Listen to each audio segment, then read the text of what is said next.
All right, we are live. So, good evening, ladies and gentlemen. Welcome to This Week Unloaded.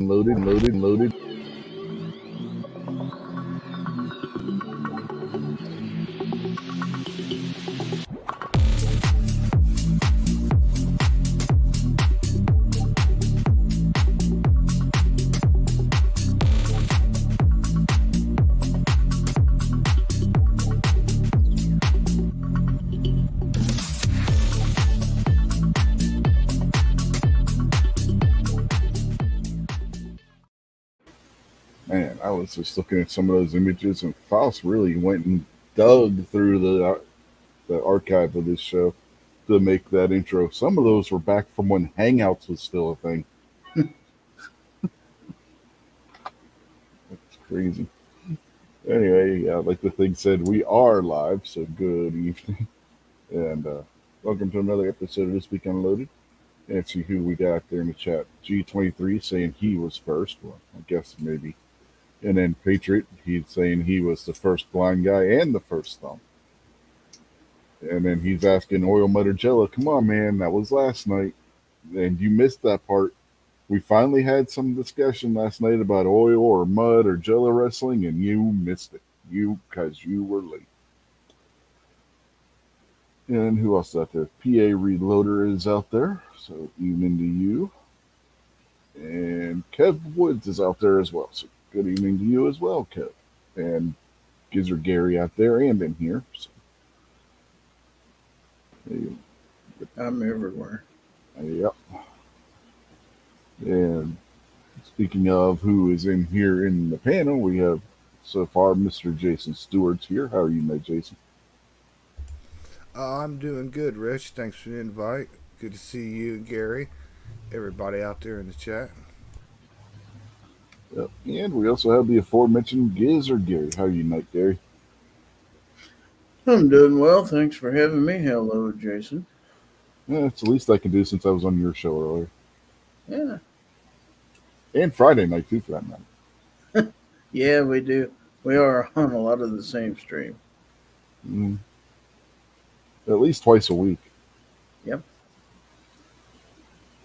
So, anything interesting happen that I missed? I really haven't been paying attention to the news as much this week. I got a new game that I've been playing, so I really it's been zoned out, not really paying attention to anything. Something today about the Census Bureau forcing holster makers to give up a list of all their sales and what zip codes they went to and all that stuff, and a lot of the major ones. This just came out today, evidently. And a lot of the major holster makers are refusing to give up their info, and their government's threatening to fine them and stuff. Yeah, no, that's not the purview of the census. That's not what the census is for. But then again, they also ask a whole lot of questions on the census that they're not supposed to be asking anyway. So, Well, the idea is it's backdoor gun registration / gun control. Maybe if they hmm can find out who the holster makers are selling to and try to cut them off, then nobody can carry their guns. So I got news for you. We all have about 100 holsters in our yeah, houses. yeah. I'm looking at the headlines right now on the homepage I have set up for my browser. Texas officials: Uvalde shooting report reveals multiple systematic failures. You don't frickin' say. You think? That's a well, duh moment if there ever was one, right? Yeah, I heard about the holster situation today too, and that's just an example. It goes to show you they just want to be tyrants. It has nothing to do with crime or safety of the public or the children, as they say. It has nothing to do with that. It has to do all with control. I mean, that has nothing to do with nothing about holsters and what city and what area of the country is buying holsters. That's of none of their concern. Here's another one. The Uvalde school shooting: acting police chief on day of massacre placed on administrative leave. Now, is that with or without pay?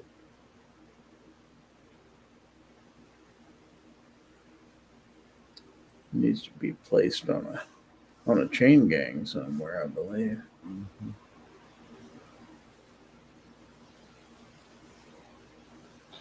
Well, here's a good one. New York Times is accusing Senator Joe Manchin of not being green enough. You know, the guy that signed off on everything that Obama wanted to do as far as climate regulations concerned.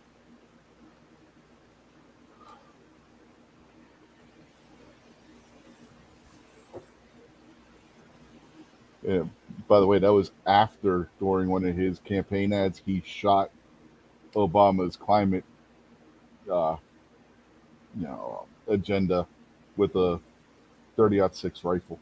But then he went and greenlit all of it anyway. When you know, Why don't Joe Manchin just leave the Democratic Party? His because he's party has stupid. left him. He should leave them. Yeah, only to a certain extent, because he's firmly in the anti-gun crowd, whether he says so, no matter what he wants to tell you otherwise.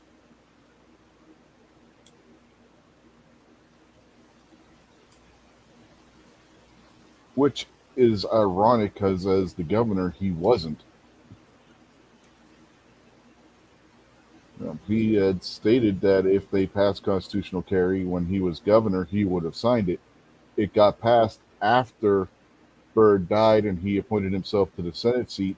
And the former head of the state legislature, I think it's the state senate, that is, because we don't have a lieutenant governor.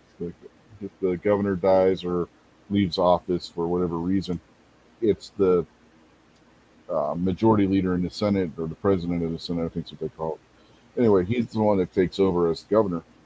And he vetoed it, but it passed with such overwhelming odds. I mean, it passed almost unanimously. So why this guy even bothered, other than to score political points? At least he thought he was trying to score political points. Anyway, in vetoing it, because it was overturned with the same margin that it passed in the first place. So it's like, I mean, that's one thing. But in this state, even most of the Democrats here aren't anti-gun. So that's what sickens me about both Manchin and Capito voting in favor of that goddamn gun legislation that they had just passed a couple weeks ago. And I wrote her a nasty letter. I called her Judas and a bunch of other stuff.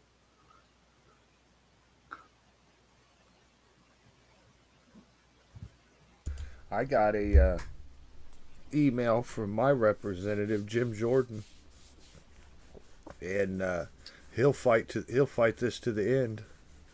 Is basically what he's saying. Always will stand up for the Constitution, the Second Amendment. He won't give an inch. But the other representative around here, the Rhino, he sent me a letter last month, like patting himself on the back for voting for these gun restrictions and stuff. And I'm like, man, why did you send that to me? You sent that to the wrong person.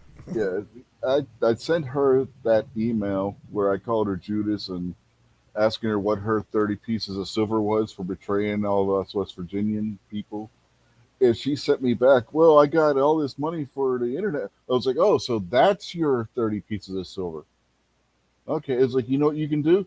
Instead of paying for the goddamn internet, send every goddamn taxpayer a check in this state, you betraying bitch. And I went off on her again. I mean, she had me pissed off. I mean, I tore into her in the response email. I haven't heard back from her. And it wasn't a form email either when she wrote me about the other. You can tell when it's a form email and when it's not. And I have met her in person multiple times and spoke face to face with her. And she always said, nope, I'm never going to vote for any of the anti-gun stuff. And what she go and do? So I personally felt betrayed by her this time. And I let her have it. I just thought that was the last straw. Evening, Kingpin.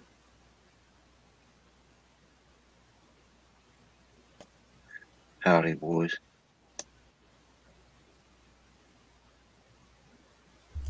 Evening, brother.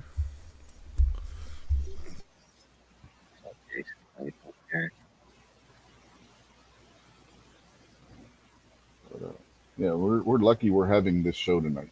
By the way, uh, I was telling Gary and Jason before we went live around 5 o'clock. We had a lightning strike less than a mile from the house and knocked the power out briefly, and we were out without internet and cell phone service for almost a half hour. Scotsman had a tree come down and knock out Yeah. all his stuff, so he had to cancel. Well, he couldn't cancel the show. I canceled it for him, I guess. Well, Daniel let us know before you did.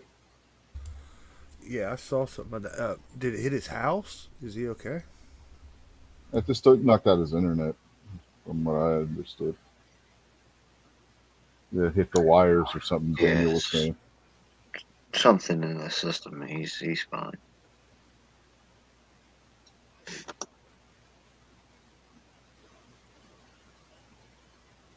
Yeah, but I wasn't sure if we were going to be going live and then going to watch foreign and domestic, and Scotsman was in almost the same boat. Only his was worse because he had his internet didn't come back up. Yeah, it's don't look that great outside here right now, but it's been raining all day. I Yeah, it's mean, been from the raining off and morning on when I all day. woke up, it's just nonstop. Yeah, but around 5 o'clock we had a nasty thunderstorm come through.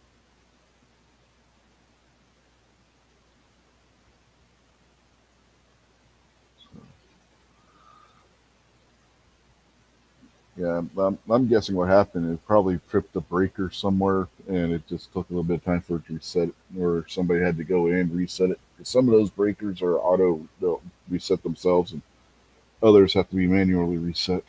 So,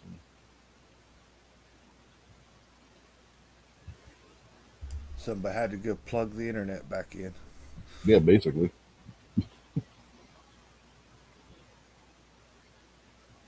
Guns and Barbecue and Bernie are out there in the chat. Evening, sirs.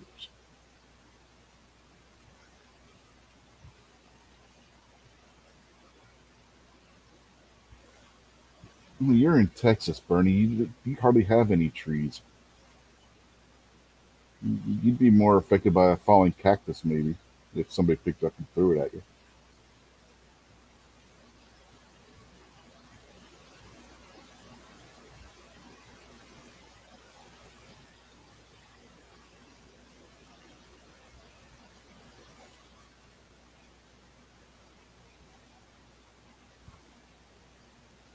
Yeah.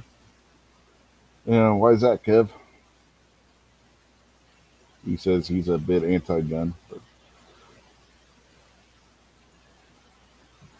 yeah, well, each his own, man. But gotta disagree with you on that one. You know what the average police response time if somebody breaks into your house is, and they mean to do you harm?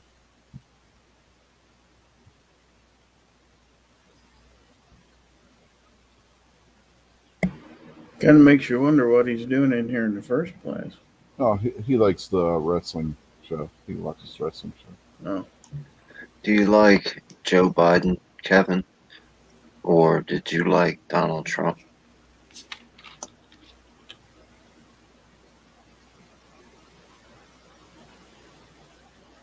Oh, you can't punish everybody because of what the few bad guys do. I mean, and he said no, he does not care for Joe Biden, and he was saying last night that he was a Trump supporter. Well, that's just what I'm thinking. Uh, whether it was Trump or whether it was Biden, since it's Biden that you really don't like, you really want Biden to be the only person with guns?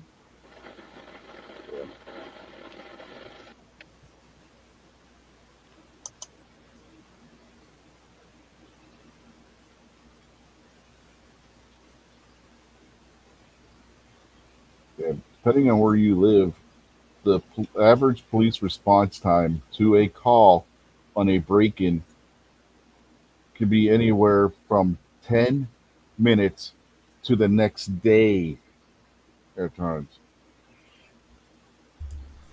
Yeah, well, he's sounds welcome like to go have his. for a walk or go for a drive. I can't take a police officer with me. Hmm. Yeah. Well, Kevin's allowed his own opinion. He's Yeah, fine. He's yeah, not I know.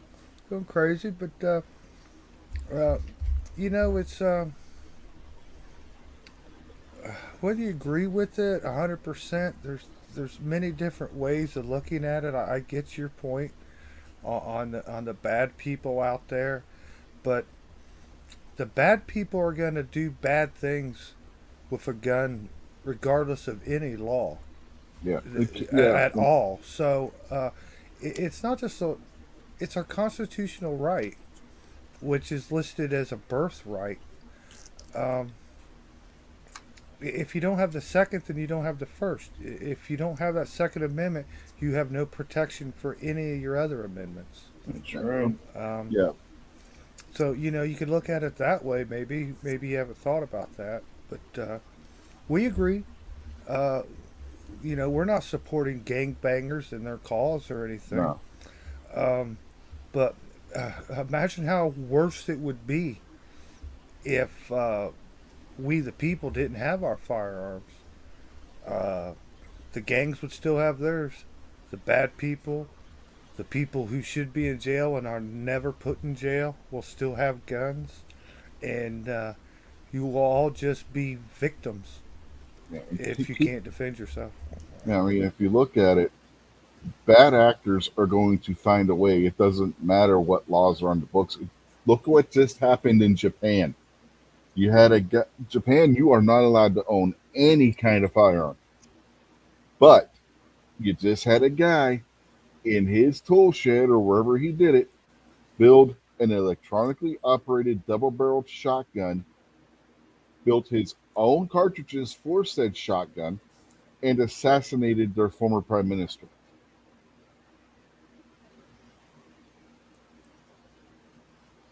Yeah, well, you can go on YouTube Shorts and watch for hours of what I'll call like street punks, uh, uh, just blasting away, pulling their cars over the side of the road and just blasting away into fields, trees, blasting away in the courtyards at at apartment complexes, and and these guys don't get it messed up. These bad guys out there, they're not running around with a high point or a Saturday night special, man. These guys love their Glocks with their Glock switch, man, and they got their hands on full autos. They got their hands on reset triggers. They got some serious firepower, and that's in the hands of fools. That's very dangerous, man. Anything we can do to counteract that, to protect yourself and your family, man, it's really important. Not sure Bicep has joined the chat. What else is out there now? Krabby Turtle is in the house. Kev, it's already illegal for a 13-year-old to buy a handgun. They're going to do it on the black market. A criminal's going to aren't going to obey the law. So I mean, you can pass all these gun laws you want. A criminal's not going to obey them. Criminals don't obey laws, so And you're also welcome to disagree anytime you want. Yeah. And Yeah, nobody here is gonna flip out. And I mean, if you get into a one-on-one discussion with somebody, you guys might get, yelling back and forth at each other about some topics. But as a whole, nobody here cares whether you're pro gun or not. I mean, you seem like a pretty cool dude, so you can always hang out with. Yeah, I mean, it's just.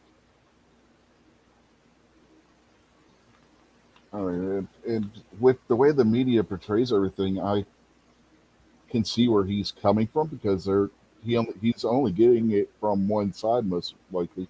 I mean, Kev's a younger guy; he's younger than all of us.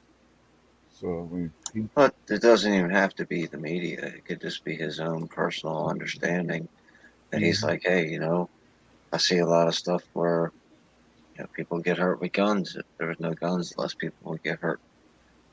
well, so- I think that, but first place, I don't agree with that. People find other ways to hurt people. Oh yeah, That's yeah. I mean, I'm my expecting that. opinion on that. Secondly, contrary to popular belief, gun people don't want criminals having guns either. I don't want people killing other people with guns. I don't want people shooting up schools. I'm not in favor of any of that stuff. I think we just disagree on how to prevent it. And that's the main thing. But nobody wants people to get killed. We don't enjoy seeing that in the news any more than anybody else does. I don't. You know, everybody lives in a different community. You know, life's different for this person compared to this person, dramatically different. So, you know, maybe it depends on the areas. It depends on just what your situation is. There's a lot of bad places out there in the world, man. And, you know, that just because I don't know, you got to understand they screw with the facts too, man. Like, they'll scream down your face every day on the news that 100 people got shot in Chicago last night, 100 people over the weekend, 30 dead over the weekend. But they're not telling you that they're not arresting anybody. Like, the DA in Chicago arrested, like, what? They had over 1,000 violent felons, and they just dropped the charges on every one of them. And we're only like halfway through the year. And there's a lot of things that going on, conspiracy theories, call it what you want. But, you know, these bad people on the streets, they have no problem sourcing firearms. They have no problem sourcing stuff that you're like, wow, that's a lot of fire. What's that doing on the street? They get that easier than we get something, man. Yeah. And that's the powers that be are all for it, man. Let the savages kill themselves, and they'll just use that data from like Chicago to force laws on the whole rest of the country, when the bottom line fact is they're doing nothing but contribute to the violence day in and day out in those cities. There's no check, there's no control, there's no reining in the criminals in those cities. So of course it looks bad. But if you had DAs and judges and police officers that did their job, you would see a lot less, and there wouldn't be a huge upcry. You know what I mean? Yeah, I mean, if you ever want to, Kev, if you're still out there and you want to come on and discuss this one Sunday with us, we'd be more than happy to have you come on and discuss. I mean, I don't know if how old you are, if you're living at home with your parents still, if you're out on your own. I don't know for sure. I know you're younger than we are because of things you were saying last night. If you ever want to come on and discuss the topic, we'd be more than happy to discuss with Ozzy Osbourne, Anna Lee Brown has joined the chat. Very, very nice to have you guys with us. My sore bicep says, let's hear stats about lives protected / saved by 2A. The other side won't discuss it. And the one thing about that is Mike from MK Outdoor Journal covers that quite a bit. There's only reported stats.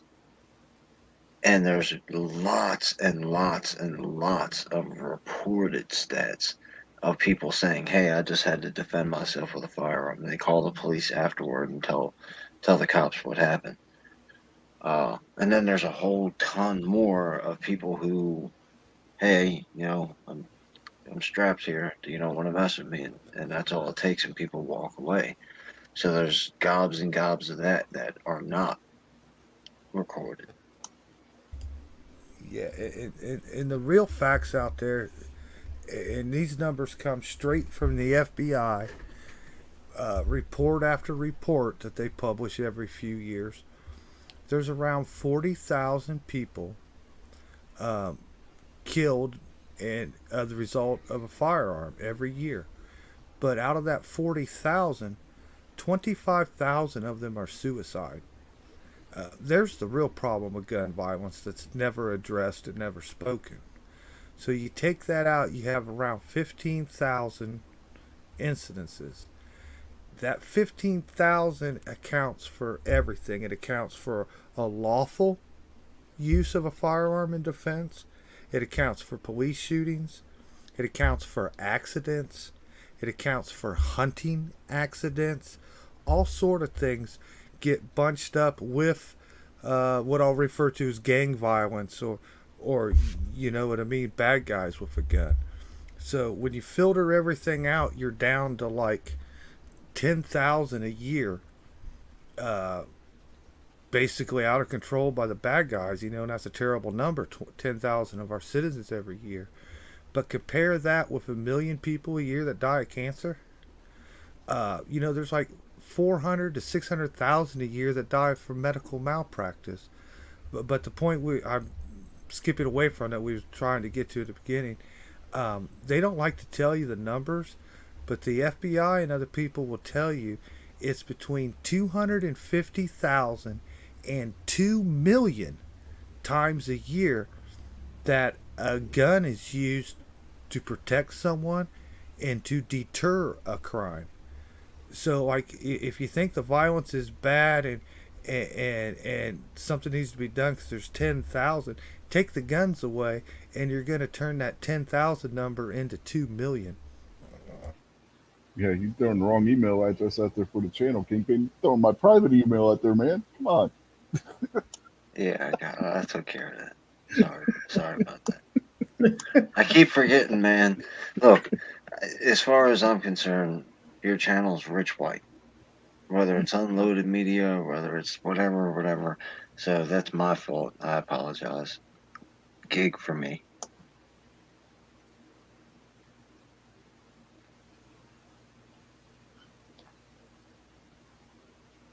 Yeah. Yeah, I mean, like I said, Kev, we'd be more than happy to have you on, and we can. I mean, this kind of discussion. It's easier to if you're actually speaking to each other, and not one person typing and everybody else talking, because it's harder for you to respond to what we're saying if you got to wait and type, and then with the delay and everything. So if you want to come on, we can have an actual discussion and talk about it. Yeah, the 15,000 might sound low to you. That's an actual stat. That is an actual number. The CDC does a report, and the FBI is all hooked together. They make a report every so many years once Congress gives them a bunch of money to give the report up. And that's what it's been consistently. It's around 40,000 a year, but 25 of them thousand are suicides. That's been the growing trend for a long time. And I'll just say it flat out that the Democrats pay for these studies. They pay for these reports to be generated, and then they don't like the results that come from them. And they twist it, and they turn it around. And you'll hear plenty of Democratic representatives get up there and say stupid stuff like 91 million people died last year from gun violence. You know, there's only 350 million of us in this country. Yeah. You know, common sense tells you 91 million aren't getting killed every year. I mean, they lie, they twist those numbers any way that they can. They just flat out make up numbers like 99% of all Americans are in favor of an assault weapons ban and stuff. Those are all bold numbers, man. Yeah, and Kev, that invite that goes for the wrestling show too, man. If you ever want to come on, again, shoot me an email at that email address. I'll add you to the guest list for the wrestling show. It's an invite every week if you want. I'll go ahead and put my reputation out there too, and say if you join the Sunday night show to talk about firearms, I can promise you that no one on the panel will gang up on you. And if they start ganging up on you and talking over you, I promise that if I'm there, I'll stop it. But I promise that Rich White will conduct it properly. So if he doesn't, then that's egg on my face. But I'm telling you, these guys are solid. And if you're a pretty cool dude, if you're questioning and interested in having an open conversation, I promise that anybody on this panel and this channel will treat you good. Excuse me. Yeah, those are real numbers I'm giving you, man. As honest numbers I can give you. That's 15,000 for this whole country, not a state. Yeah. And in case you hear about the scary AR-15s and the dreaded black rifles, you know there's 20 million AR-15s out there in our hands, and like the numbers of murders and crimes committed every year for AR-15 is so low you won't believe it. Less than You could 3% of count all it. homicides. Yeah, you could count them on your hands of true crimes that they could link to an AR-15.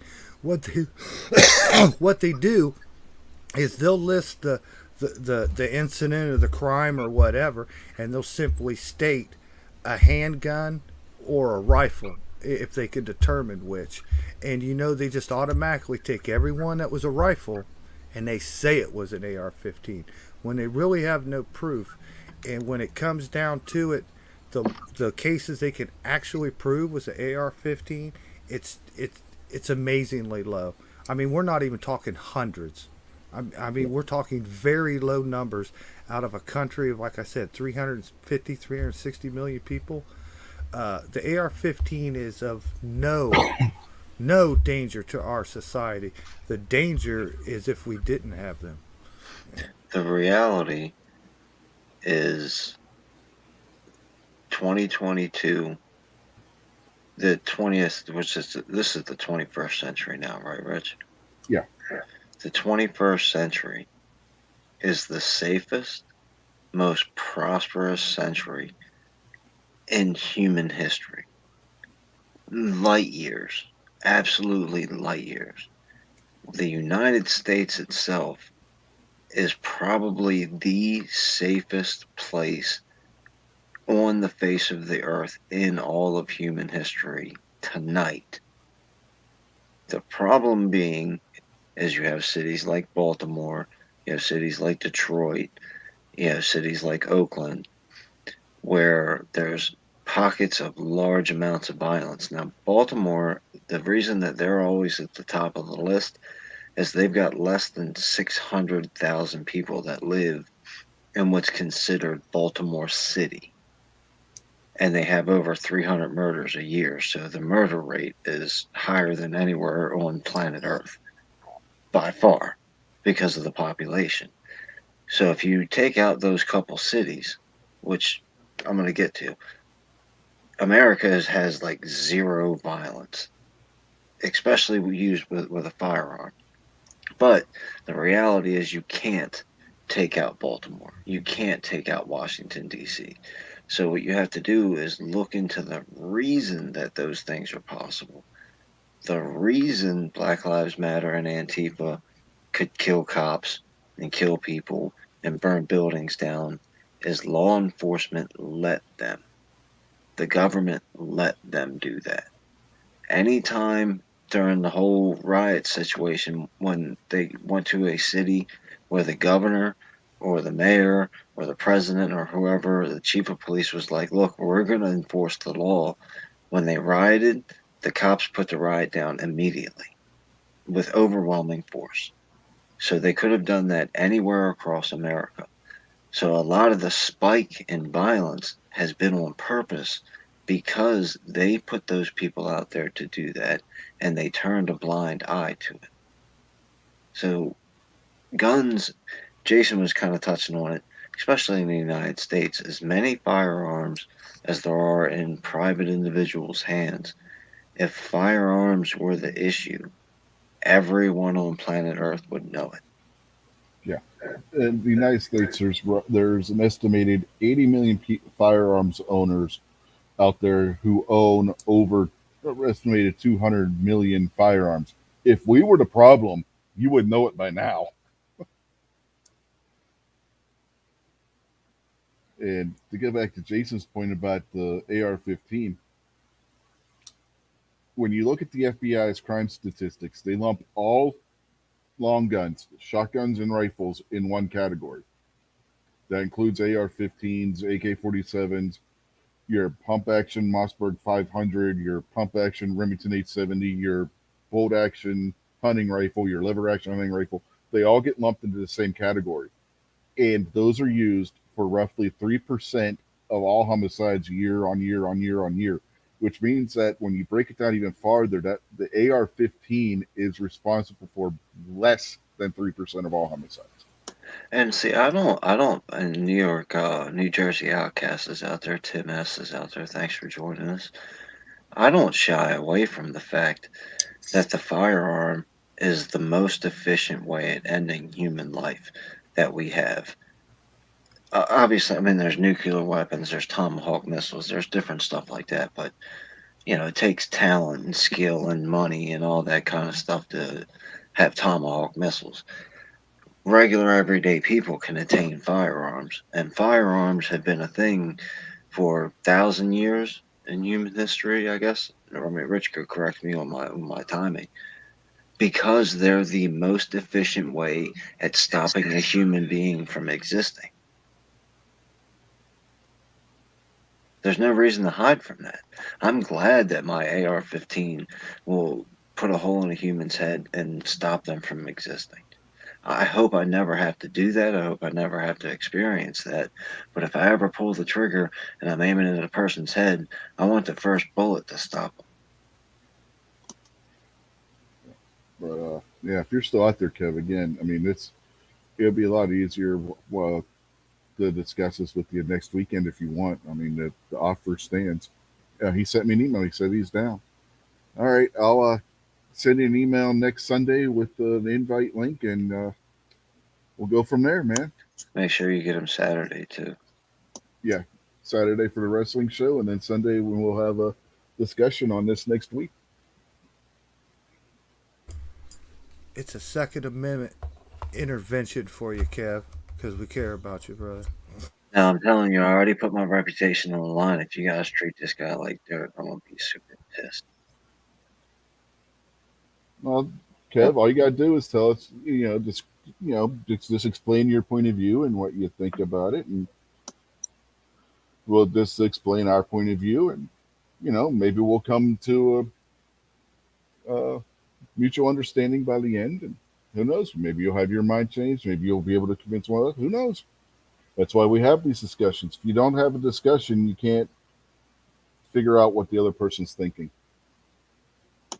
Plus, live streams are a lot of fun, man. You don't need to turn your camera on. You can mute your microphone when you're not talking. And around these dudes, from the Saturday chat, you can cut up and have fun. And you don't have to worry about, did I say something stupid or whatever.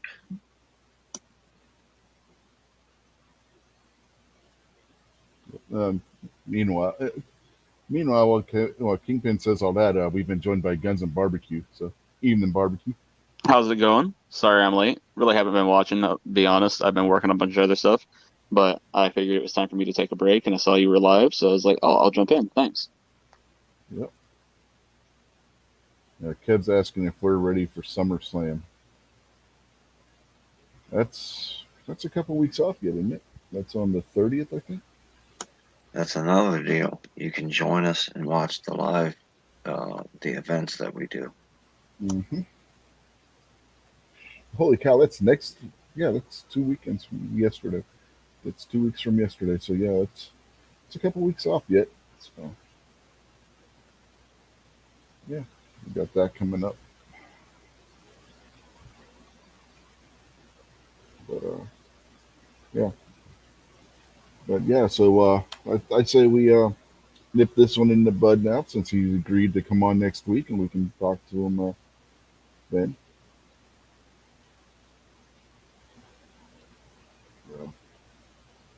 Yeah, I haven't.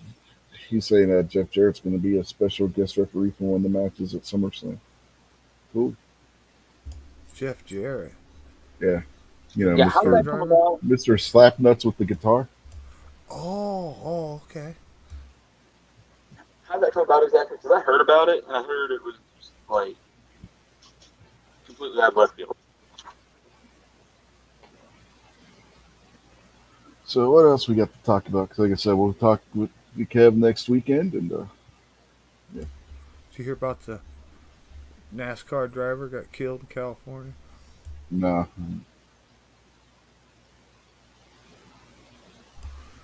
Yeah, I don't know if he was on the. I mean, NASCAR has a bunch of different divisions and series. I don't know if he was in the main one or not. But he was certainly a champion and talented in the other forms of racing. Guy was only like 37 years old. He was pumping gas at the gas station in California, and this piece of trash street thug came up, stabbed him, and killed him. Jesus. And they go looking for the guy. He's a violent felon, on parole, has weapons violations while on parole. He's out on the streets. They have open warrants for his arrest, but he's still out on the streets. And they go to arrest him, and he shot the police dog, and the SWAT team took him out. But he was a real loser, man. He had the uniform, the tattoo completely up over the face, the neck, the cheeks, the eyes. He was completely face tattooed, in and out of prison, but out at the moment. And it was just one of those that could have been avoided if justice was just served. He was supposed to be behind bars right now. I mean, he's got weapons violations while he's on parole. How come he's not arrested like right on the spot, man? So that's just another total failure of their court system in California. And now this innocent, good civilian father is dead because he was pumping gas in his car. You And know, this it's like, punk had nothing better to do today. yeah, I remember a couple years, well, God, it's been a few years now. The woman that was walking, what was it, Fisherman's Wharf with her dad or something, and Oh yeah, the the guys. illegal walks up behind her with a Glock, shoots her, and walks off, and the guy was never prosecuted. Yeah, yeah, yeah. I The remember that issue, story. the issue with the NASCAR driver is when the scumbag came up and stabbed him in the chest, he didn't just fall over and die. He laid there and suffered, bled, Mm-hmm. and thought about his family and thought about his life until the cops showed up. And when the cops showed up, they worked on him, couldn't do nothing for it. So there's your 5-10 minutes that you were talking about response time. So that's the tragedy of the story is the guy had to lay there all stabbed up for 5, 10, 15 minutes before he actually died. And then the piece of crap with the tattoos on his face probably caught a couple bullets through the body and fell over dead.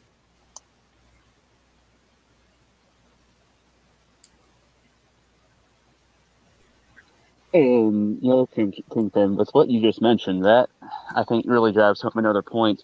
People are always talking about what's the most important training that we could get. Is it close quarter combat? Is it defensive pistol? All this, and a lot of us will say none of those. It's stop the bleed. And could this young man's life have been saved if somebody would have had a trauma kit in their trunk and been trained with stop the bleed? Because a lot of times people just end up bleeding out because of how long it takes to get assistance in these situations, which is very terrible. Yeah, Well, it's hard to judge that one not knowing the exact Oh yeah, I mean, wound placement and stuff. So that's a hard one to answer. well, yeah. I don't know the details of this situation. Was he alone at the gas pump? I mean, was there other customers there? I don't know, but certainly I didn't hear about any bystanders getting involved in trying to help. I didn't hear anything about that. The dude came up. He picked him out as he thought he was going to be an easy victim. So taking that into account, they were probably all alone. There probably wasn't anybody close by. Maybe he was on one of the outer pumps for gas or something. Uh, yeah, even the criminals aren't very smart, but I don't think they're going to go up and do that with a crowd of people everywhere around him. So he probably saw this guy as an easy victim, and just chose to be a evil person, and a good person has been lost, and the evil person has been lost. Even though he's evil, he had family and friends too. Uh, it's just it's hard to comprehend and explain because we're good people. We don't have that thug mentality in our mind. But the problem is, that wasn't a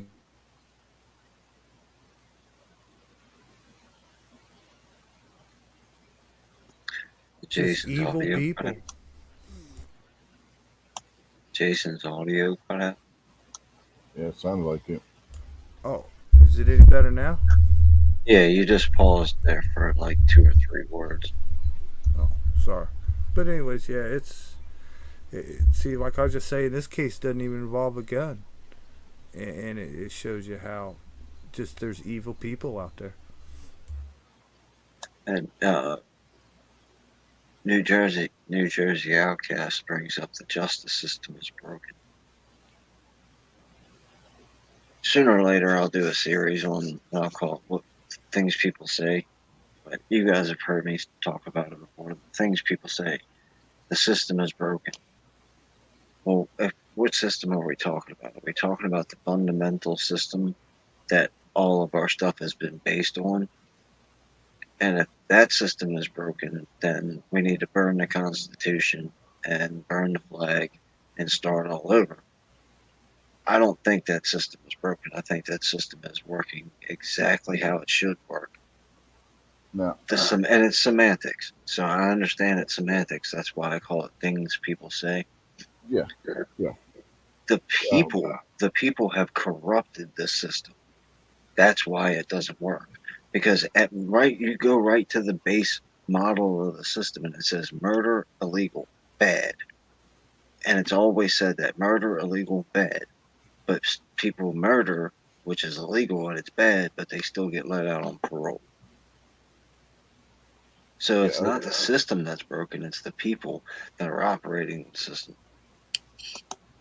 Yeah, and keep this in mind. I mean, the system may not be perfect in this country, but it is the best system that's been come up with yet. And yeah, people fall through the cracks in the justice system, but humans are not perfect. I mean, anything we come up with, anything we create, anything we administer isn't going to be perfect. We can only do the best we can with what we have. And that there's going to be times when somebody who should be in prison is accidentally going to be let out when they shouldn't be. I mean, that's happened. You're going to have people who are using the office that they have for political reasons and let people out of prison that should never be let out of prison. That's corruption. We all understand that's corruption. I mean, we know that California is one of the most corrupt states in the country. But that doesn't mean the system overall is broken. It's just, could it be better? Yeah, anything could be better. Is there a better system that's currently on the planet? No. Well, America is the worst country in the world, unless you count all the other countries. Yeah, that's a play on. I think it was Winston Churchill said capitalism is the worst system in the world unless you count all the other ones, and defense debt has joined us. Yeah, like my uncle used to say, there's only ever been one perfect person who ever walked the face of the earth, and they crucified him. Well, in our society, and it's been this way for a long time, but violence and killings and guns are glorified, except on the news. Everywhere else, it's glorified in music. It's glorified in the movies, and those are big influences to the youth that don't know any better, or idolize or fantasize about these movies, or idolize these musicians or these thug movies and stuff. There's a problem in that area that needs to be addressed, but it's never brought up or never mentioned. There's just one thing you understand: everything about decency and morals and values and good people and family in this country is under attack. It's under attack from every angle. Everywhere you look, there's a piece, there's something, there's a narrative, There's an underlying motive between everything. All of that is under attack on the American people right now, man. You just got to have your eyes open and see that.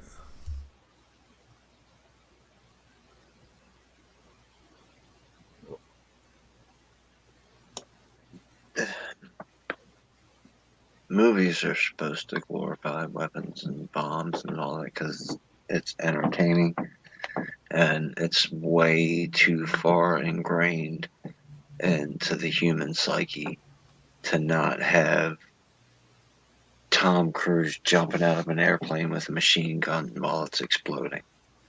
It's just part of entertainment.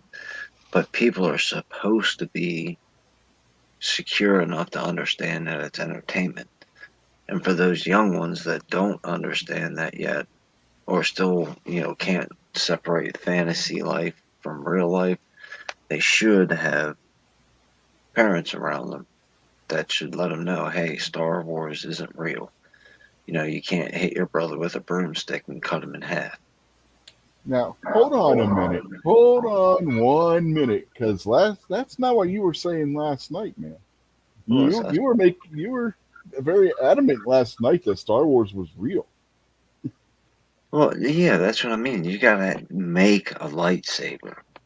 You can't just like your average everyday Craig grabs the broomstick and pretends like it's the lightsaber. You gotta, get the nuclear fusion and all that kind of stuff down to make a lightsaber. It costs a lot of money. What kind of kid, except for the one kid who had the $10,000 AR-15s, what kind of kid is going to afford that kind of stuff? I think the Yankee Marshals kids got lightsabers. Oh, so you think I'm a rich guy? I was going to say something about behave.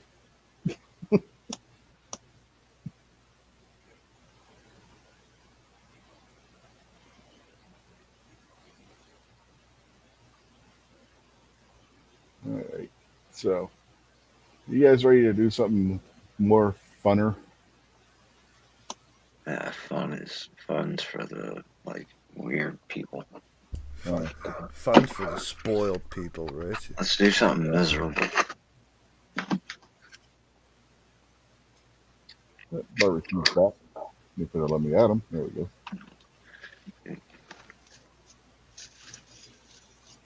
Sorry, I had to go do a head count on the chicken coop and my duck that is unfortunately, well, he's slow, I think, mentally and as well as physically, but he was too dumb to go into the coop. Instead, he crawled into the crawl space under my house. So I was fishing him out, and all of a sudden I didn't hear you guys anymore. I was like, crap.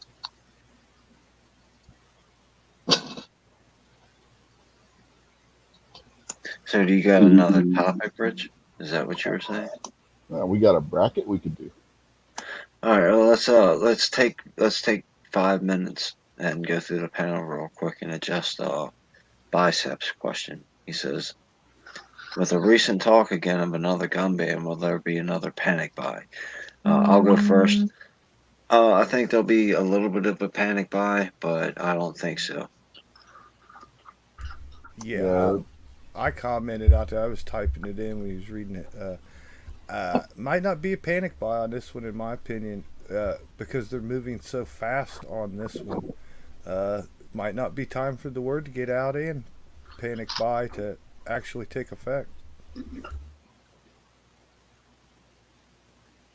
Because I just feel they're gonna ram this through in record time, man. This is gonna get slammed through. This is gonna be people staying in Congress till midnight to get this vote in today.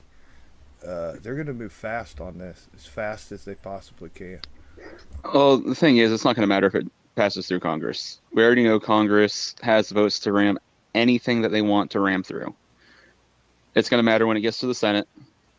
Now, if it got passed in the Senate, there could be a definite panic buy. The other thing is, it would then depend on how it was written. Is it written to take place immediately? Is there a 90-day grace period, 120? whatever that case might be. But if I was anybody out there that was like, oh, I don't have an AR-15, or an AK-47, or any firearm that I really want that would be affected by this, would I be going out and getting it? Possibly, but at the same time, I look at the Bruin decision. Guaranteed, if they do another assault weapons ban, which there's already ones pending in California and Maryland, they were just vacated and remanded back down to their circuit courts. Now, with those, I don't know about Maryland's, but I know California is trying to draw theirs out as long as possible. So they're actually petitioning for the circuit court, the Ninth Circuit, to actually vacate the district court's decision and send that all the way back down, which would be a load of crap for Californians. But I think they're doing that in part because they know that under the Bruin decision, assault weapons ban, magazine bans, et cetera, aren't going to hold water. So if it's one of those things where you're like, I've got to have it, I got to have it now, go buy it. If you can wait 5 or 6 years, if this got passed through the Senate as well, then I'd wait, because there's going to be a ton of court cases guaranteed. This will make its way up to the Supreme Court. And again, with the Bruin decision, I don't see how it possibly stands up. Yeah, Kev, if you got a question, just go ahead and ask, man. So what's the bracket on? Wait a minute, Gizzard, did you chime in on this subject? No, but I pretty much agree with everything that's been said. I don't see any panic buying going on out there. I just don't see it. I think, like you say, I think we'll get it taken care of in short order. I don't see a panic coming up. Yeah, and Just for the record, I was just being rude and cut Gary off. So that's why. So I was sorry, Gary. Yeah. But there's also you got senators who walked across the aisle to vote for the last gun bill, saying that if they try and put a ban through, they're not going to vote for that. So we'll see how that goes, because they may, for a vote, if in the Senate, they may not have the votes this time. Yeah, that's the other thing I was going to mention is, the turncoats in the Senate. I mean, they had 15 last time. They're catching a lot of flack as it is. For them to walk across the aisle again and go as extreme as something as an assault weapons ban or a magazine ban or magazine restrictions or anything like that, I'm pretty sure at that point it's going to be career suicide for them. They are not looking to. They already know they pissed off their base enough. They're not looking to put themselves out of a job. And just to answer Kevin's question, both, dude, both. Yeah, I'm not a fried rice person. I don't like fried rice. What's up, Moo? But what's Kevin's question? Chicken fried rice isn't even on the list. Come on. Yeah. Look, Kev's question was, which one do y'all like more from a Chinese food restaurant, pork fried rice or shrimp fried rice? So, Jason, which one would you pick? I'm more of Spanish rice. And Gary said he would pick chicken fried rice. But of those two, pork. Yeah, if I'm gonna play by the rules and I gotta pick one of the two, probably the pork fried rice. But the shrimp egg rolls. I'd eat either one. I mean, if that's all they had. Don't care. Yeah, I'm going with Kingpin and Gizzard on this one. Pork or shrimp, as well as chicken should have been on there. But if I had to pick one, pork. Yeah, Kev says that he likes the General Tso's chicken. He didn't know that there was chicken fried rice. Hey, Oh, man, yeah. you guys just keep ricing it up, man. I left my 12-pack of Pepsi out in the truck. I'll be right back. Oh, I'm also with Jason. Spanish rice is freaking incredible. I thought he was You ever going have to say Amarillo he Arroyo? chicken fried rice out in the truck. Yeah. You ever have Amarillo Arroyo, the yellow Mexican yellow rice? That's really good with the General sauce. So if you're having that gives you a Mexican Chinese fusion. But I it's like really good. General So's as long as it's done right. Yeah. If it's oversauced, if it's mushy, oh god, it's just terrible. But if the chicken's done well and whatnot, then There's so much it's terrific. variety in that. I've had really good and I've had really bad. So. Yeah, yep. My Well, wife I makes a guess really good General Tso's. that's Chinese food in general too. I think Mhm. there's some that you go to and you're like, this is incredible. Then there's other ones that you go to and you're like, they're lucky I'm hungry. Yeah, instead of putting the broccoli in it, my wife puts the baby corn in it. Ooh, no. You don't like the baby corn, man? No, I don't like those. I don't, and Oh. I don't understand why. Like I've only had them a few times. Most of the Chinese restaurants around here don't use those. I wish I could remember what the taste was to it that I didn't like. I don't want to say bitter. It wasn't bitter, but You got to Yeah, get the right baby corn, because you get the right baby corn, it just tastes like corn on the cob. yeah, this didn't taste like corn on the cob at all. And sometimes she'll put pineapple in it too, which gives it a Yeah, different flavor.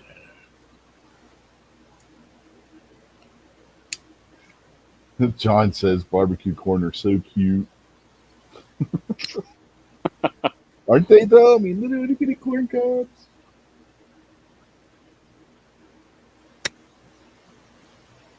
That reminds me. Oh, sorry. Go ahead, Gizzard.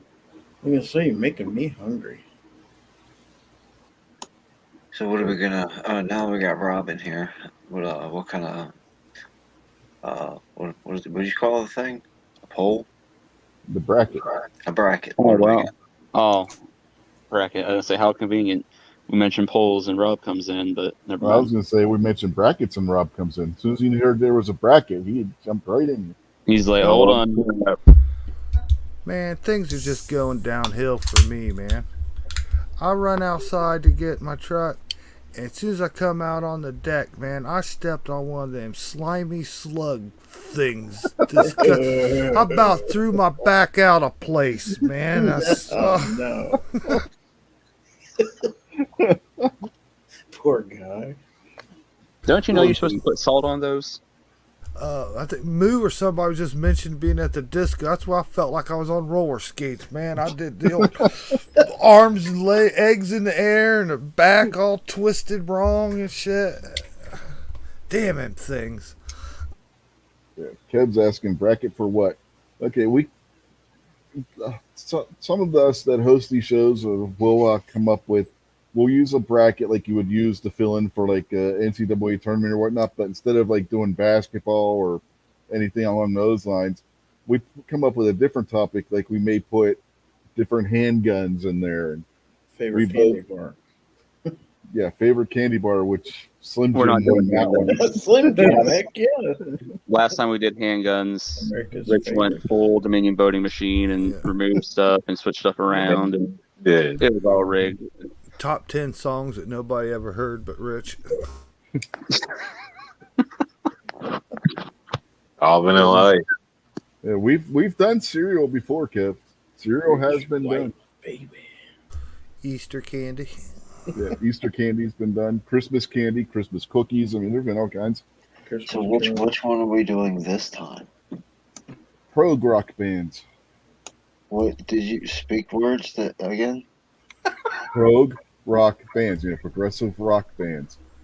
Okay, so why don't you just say progressive rock bands? No, have any of you ever heard the word prog before? Yes, Gary has, because we were talking about it earlier.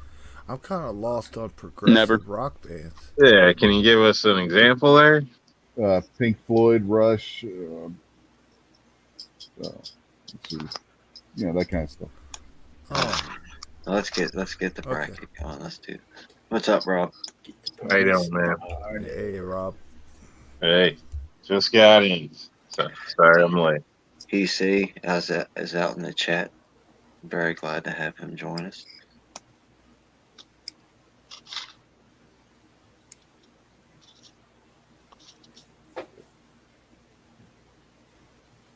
All right, everybody seeing that bracket that's able to see the screen share. Yep. Uh-huh. So, what we have on the bracket, the bands we have are Yes, Triumph, Genesis, Emerson, Lake and Palmer, Boston, Supertramp, Pink Floyd, Jethro Tull, Rush, Styx, ELO, Manfred Mann's Earth Band, Alan Parsons Project, Dream Theater, Kansas, and Asia. Okay, Pink Floyd wins.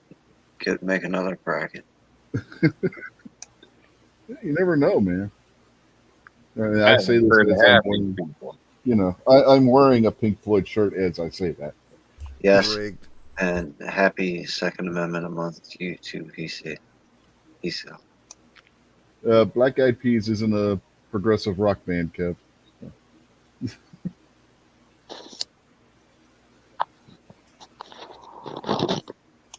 Okay, just give you a clear heads up. You're gonna have to explain a lot of stuff because there's a bunch of words up there I've never seen before. You never heard of any of these bands? What the heck? There's a good chunk. Of them I think you made up about 5 minutes ago. No, because Oh no. no. Gary knows. Me and him were talking about this earlier today before his show.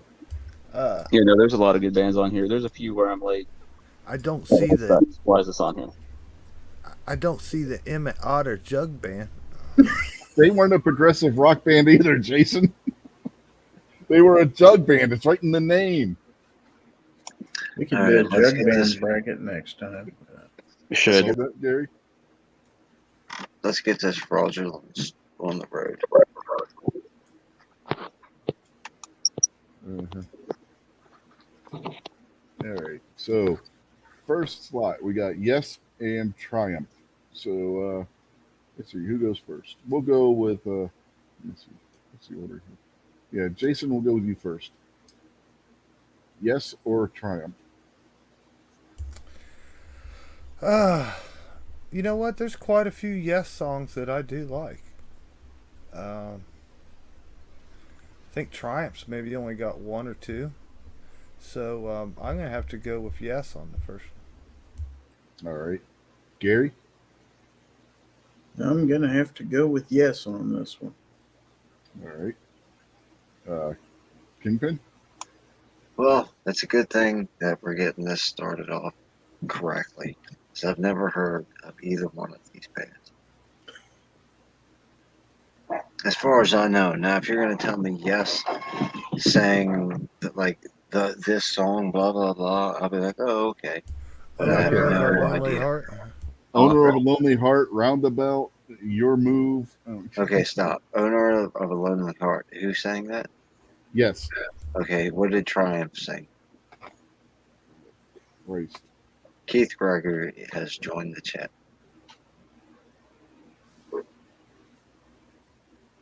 So you guys don't even know a Triumph song.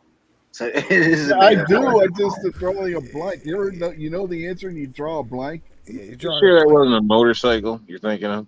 My dad has one of those. It's really nice. The problem is with Triumph, you'll hear the song and know the song, but you just won't know it was Triumph is who was performing it. All right. Well, to be fair to everybody else, I'll vote for the Yes band. All right, barbecue. Well, I know several songs by Yes. I never even heard of Triumph, so we're gonna go with Yes. Triumph is like the poor man's Rush, for the record.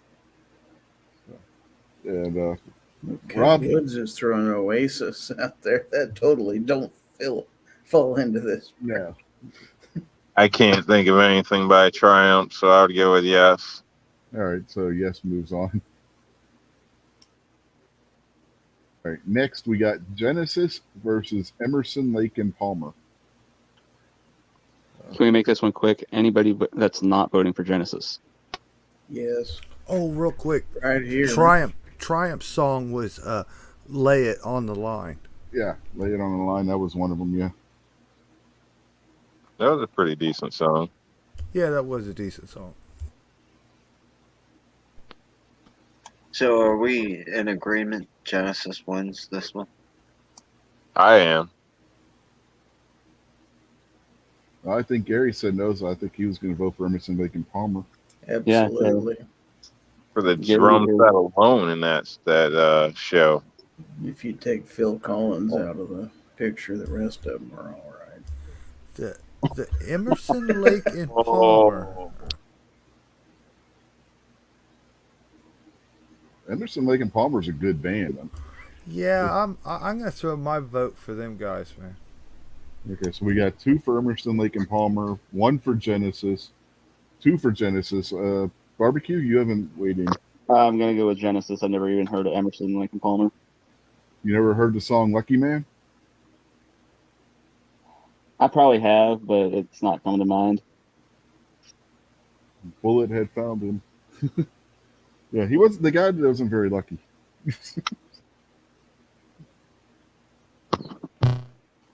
Bullet ran as he cried. Nobody could save him, so he lay down and he died.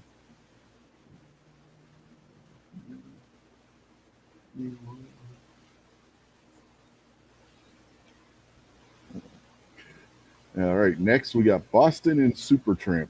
Gary? Now, this one's a tough one. I mean, if you want to go body of work, just pure from body of work, and I grew up listening to Boston because that came out about the time I was in high school. But really, Supertramp's got more behind them, so let's go with Supertramp here. All right. Barbecue? Oh, this is like Gary said. This is a tough one. But I think I'm gonna have to go with Boston. All right. Rob? It's tough for me only because I can't think of anything from either. So, but I guess I'll go with the flow and say Boston. Jason? I need a hint. I'm gonna just to give you a fair warning. I'm gonna need a hint. Okay, Boston. More Than a Feeling. Supertramp, Okay, Breakfast in America. okay, Breakfast- good enough. Good enough. Good Yeah. enough. All right, Jason? Again, this one I agree with the other guys. This one's tough. I really like Supertramp. I like some of their songs. Kind of hear them a lot on the radio I listen to, but also Boston also. So I'm gonna have to just put this one down, and not so much my preference, but band versus band. And I'm gonna have to go with Boston because I'm just judging it by Boston was more musically talented, more songwriting talented, I feel, than Supertramp was. But I like Supertramp's music, but I'll just give the edge to Boston for the professionalism. All right. Kingpin? Okay, based on the words that you just spoke, Supertramp. Okay. And I'm going to go with Supertramp. And that's going to tie it up. And we're going to it throw this goes- one Hey out. man, Boston has some cool ass To the T-shirts. chat. I don't even recall seeing a Supertramp T-shirt. Oh, Kevin I- voted for I had Supertramp. Boston, 10 voted for Boston.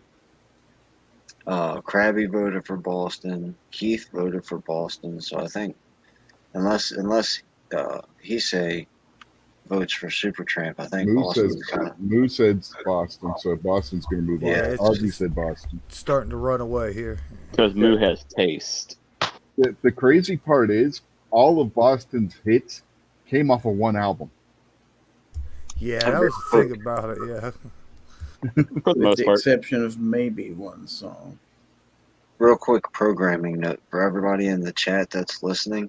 As soon as we start talking about a subject, put your vote in because there's a 15-second delay. Oh, plus, wasn't Supertramp like from England or something? Yeah, So they they're wasn't even British. American. They was in redcoats. Oh, I'm Mhm. glad I went Boston. Well, Once you know what? again, the Tea Emerson, Party. Lake and Palmer, and Genesis were both from UK too. What's your point? In I'll fact, give Phil so Collins a most pass. of Yes was. Yeah, but they weren't going up against Boston. I mean, you're going to go with a redcoat over Boston? You know, if you look at most of these bands, most I of don't these mean the bands are band. I, British. I don't mean the Tea band. I'm Party, man. reciting the War of Independence is what I was referring to. All right. Next, we have Pink Floyd versus Jethro Tull. And who goes first this time? I lost my place. Barbecue, I believe, goes first this time. Yeah, this is even a competition. Like, what the heck's going on here? Pink Floyd. Like, Jethro Tull is good, but they're not on anywhere close to Pink Floyd. Come on. Rob? Well, wasn't Pink Floyd high the whole time? No. Most of it. I guess I'll go with the Floyd. Jason?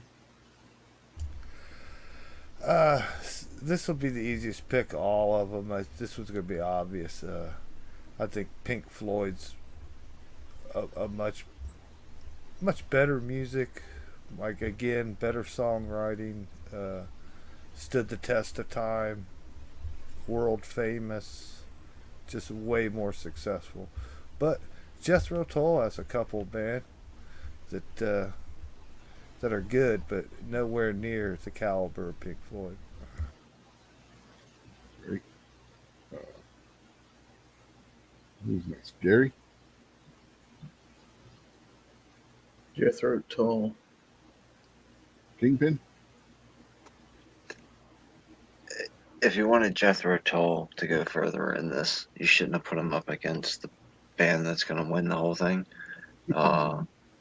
Musically, Pink Floyd are so much more musically dominant than Jethro Tull could even dream to be.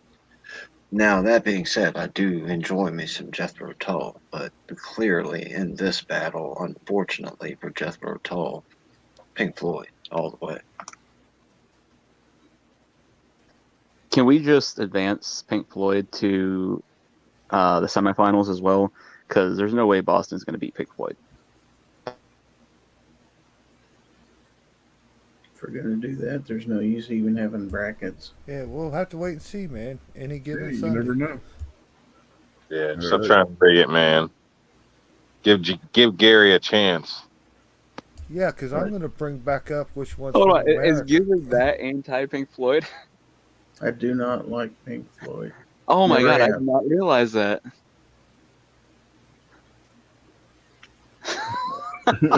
All right, now we move on to the other side of the bracket.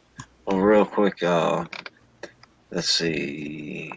Kevin voted for Jethro Tull. Ozzy said Pink Floyd. I'm pretty sure that he said Pink Floyd. Woods, welcome Woods, by the way, said Pink Floyd. Ozzy said Pink Floyd. So, and then Krabby said Pink Floyd. Jethro Tull. I think Tim is voting for Jethro Tull. I can't really read that great. Well, Tim's in Big Chicken's pocket. If you notice, Tim's been winning a lot on foul territory.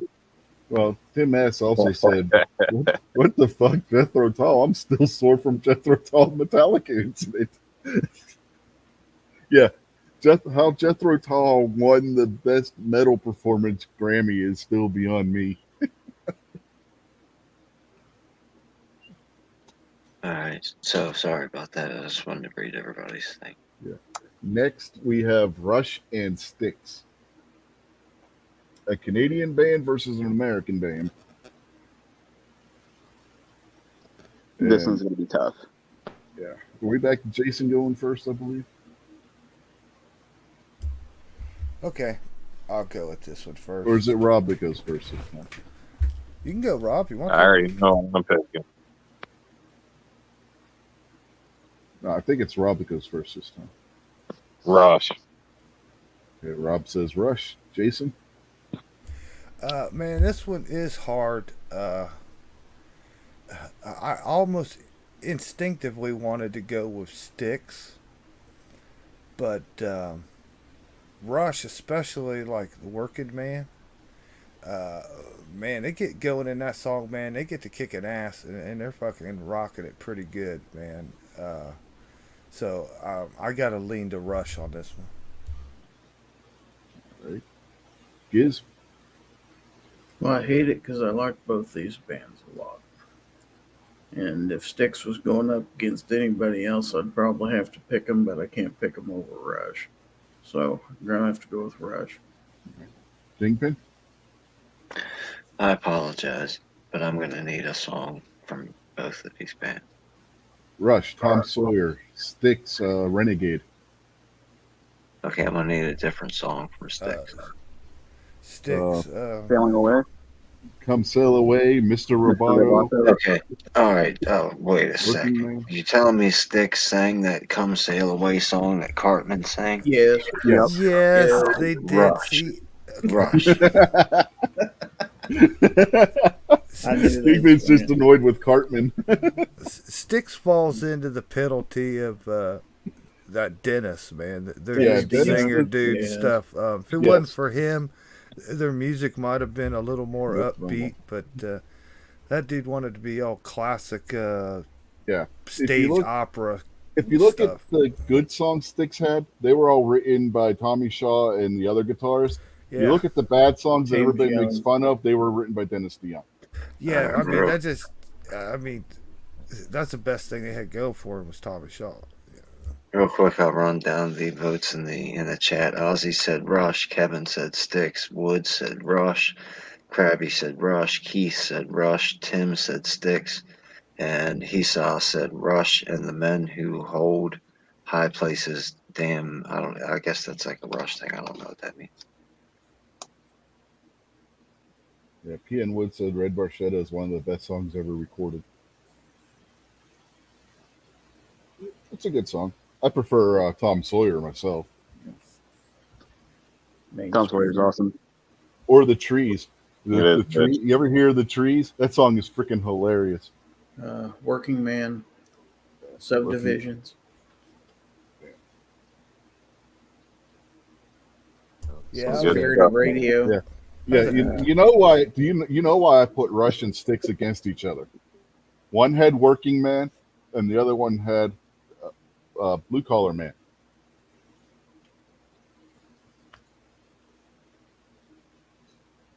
You know, songs in the same vein.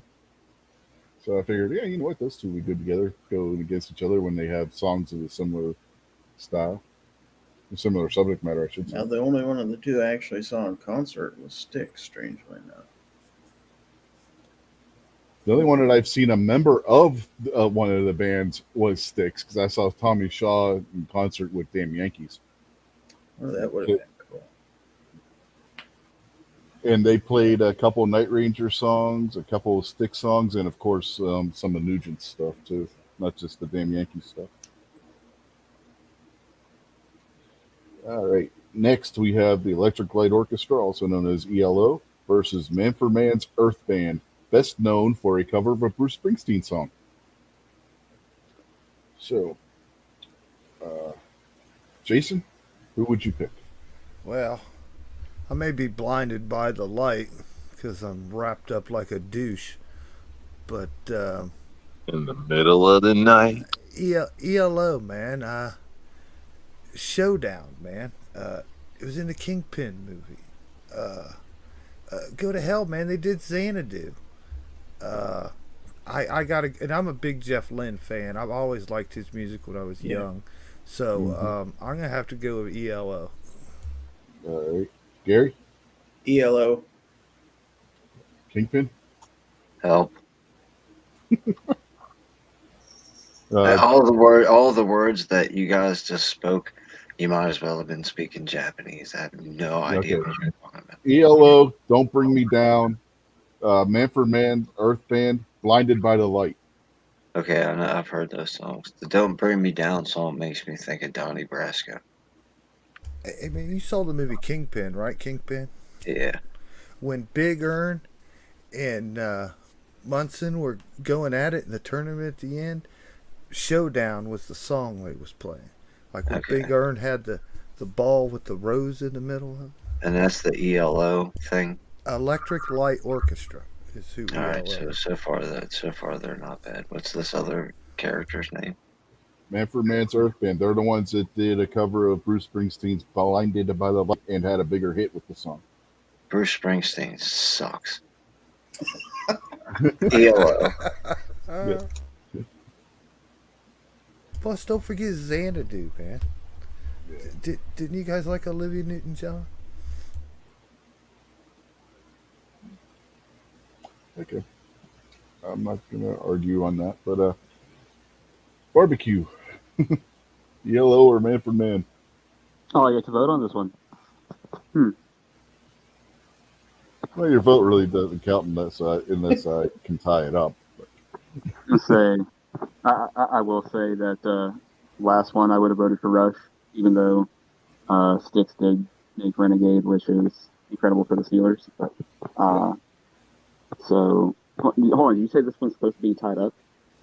No. I said if it gets tied. If it comes down to 3-2, and I decide I'm going to vote for the one that has two, that's the only time I'm going to vote. Yeah, no, going yellow on this one. Yeah, it's not going to. Rob, who would you have picked this for? Give it that banded whatever, but blinded by the light, because it's what I can think of versus the other. The other stuff didn't ring any bells to me, so. Right. Next, we have a band founded by one of the most prolific music producers in history. Let me run down the votes from the viewers. Tommy, I don't know what that means. Ozzy voted ELO. PNW Woods said Spirit of the Radio. ELO for Tim. ELO for Woods. ELO for Krabby. He say doesn't really know. And then that's the next one. So sorry about that. Yeah, Tim S was correcting what he said earlier when he said Tommy, because he had put Timmy Shaw instead of Tommy Shaw. He typoed, so that's why he said Tommy.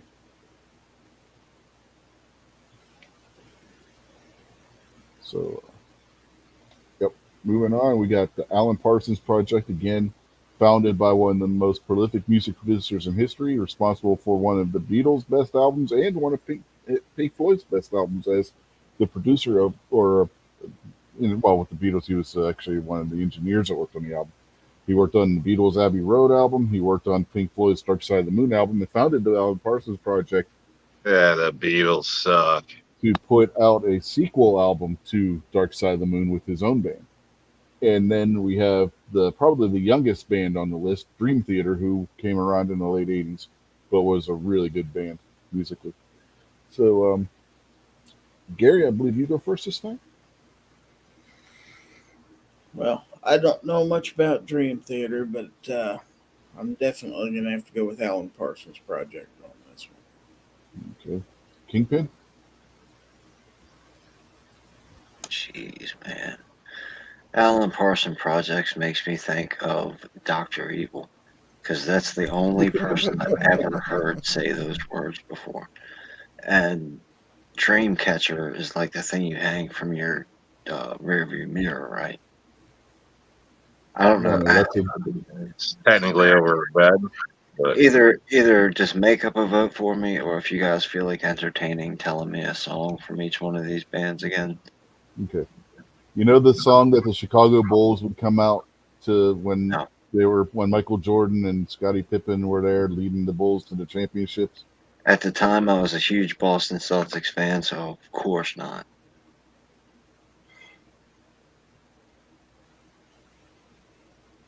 Yeah, there's. So you're saying Alan Parsons Project is famous for the Bulls opening come out song?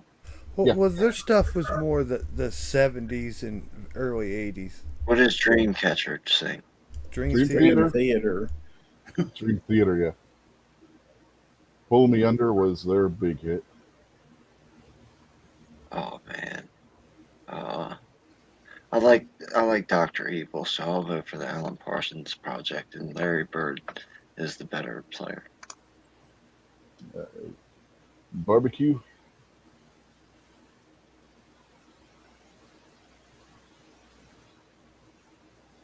Did we lose barbecue? No.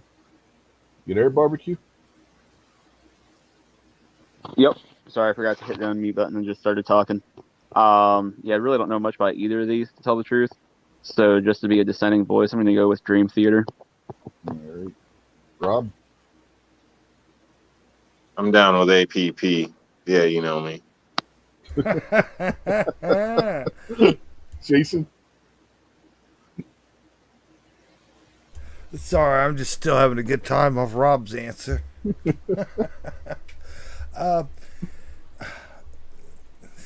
This one I'm just gonna have to go down. I guess personal. I guess I just like Dream Theater's music better than Alan Parsons.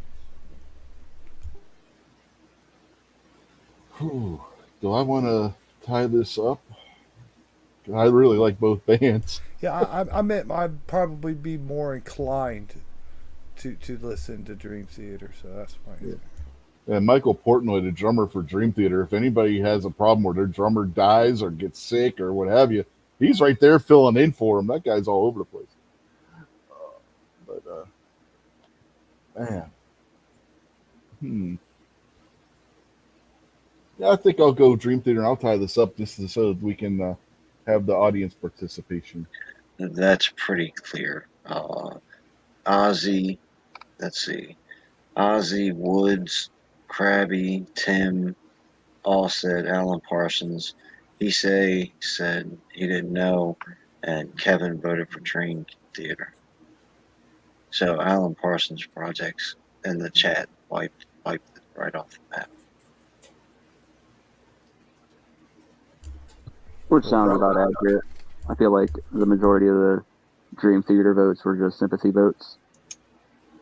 Well, Rob said APP, you know me. So I was just wondering, does that mean another Plastic Pistol? Yeah, I don't know. Take it for whatever floats your boat, man. Next up, we have Kansas and Asia. Kingpin, Kansas or Asia? Okay, I have heard of both of these bands. What's a Kansas song? Dust in the Wind. Dust in the Wind, Carry On Wayward Son, Good Oh, yeah, choices. that one too. Good Point of No choices. Return, Very good choices. Asia song. Africa. No, wait, Africa was I Toto. know. Toto. That was That's Toto. Toto. Yeah, that was Heat of the Toto. moment. Yeah, Heat of the Moment.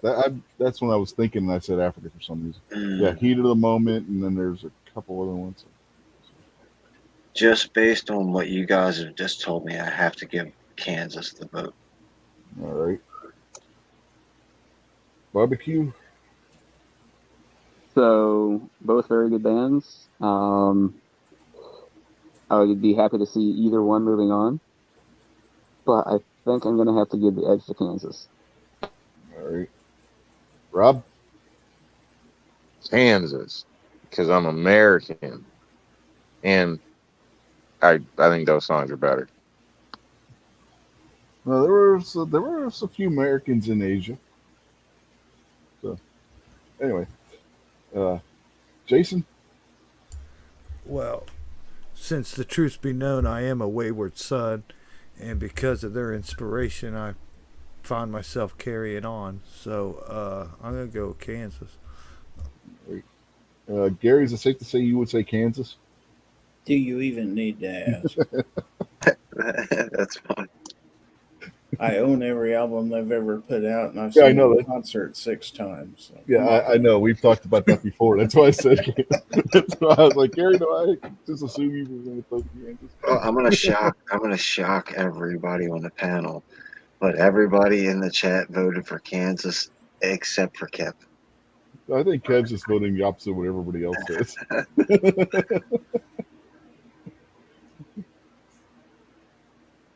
Jay said John Zeno will attack you for all of this. He spelled Zeno with an X. Yeah, he needs to learn how to spell. And I'd just like to point out Kevin did leave chicken fried rice off of his question, so we have Well, he to didn't know it existed. I don't know how he didn't know chicken fried rice was a thing, but likely excuse. uh-huh. Next, Jeez, we man, you move. guys are all xenophobic as hell tonight. Moving on to the next round.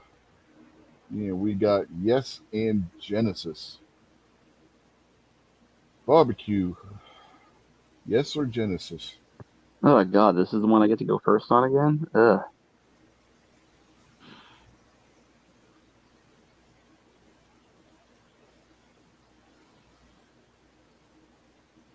Genesis, I guess. Well, if it makes you feel better, you could just say it's Peter Gabriel Genesis.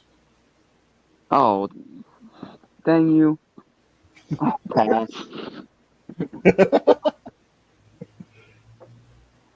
All right. Rob? Genesis. Jason? Well, man, tell you the truth, I really just don't like Genesis, man. I like a few Phil Collins songs, but I just really don't like Genesis. So, and there is a few from Yes that I do like, so I'm gonna go with Yes. All right. Gary? Yes, definitely. And Kingpin? Genesis. Ooh, Genesis moves on. Nope, it gets tied because I'm going with Yes. To the audience, All right, so let me go back into the chat. So right Yeah. now we got one vote for Genesis from Kevin. Got two votes. Ozzy voted Genesis, and everybody else is just yucking it up. Yeah, we got 3 votes for Yes, 2 votes for Genesis that I see. If you I got look, 3 for Yes. Got Krabby, He Yeah. Say, 3 for Yes. and 3 for Yes, Ian. 2 for Okay. Genesis. oh shoot, my bad. I'm totally stupid. I forgot. Yes was the name of the thing, so my bad. Disregard everything else I just said. Yeah, Yes moves on. All right. And just to think, I was just getting ready to lambaste the chat for being bad watchers. Kingpin just absolutely completely forgot the name of one of the bands. It's And beautiful.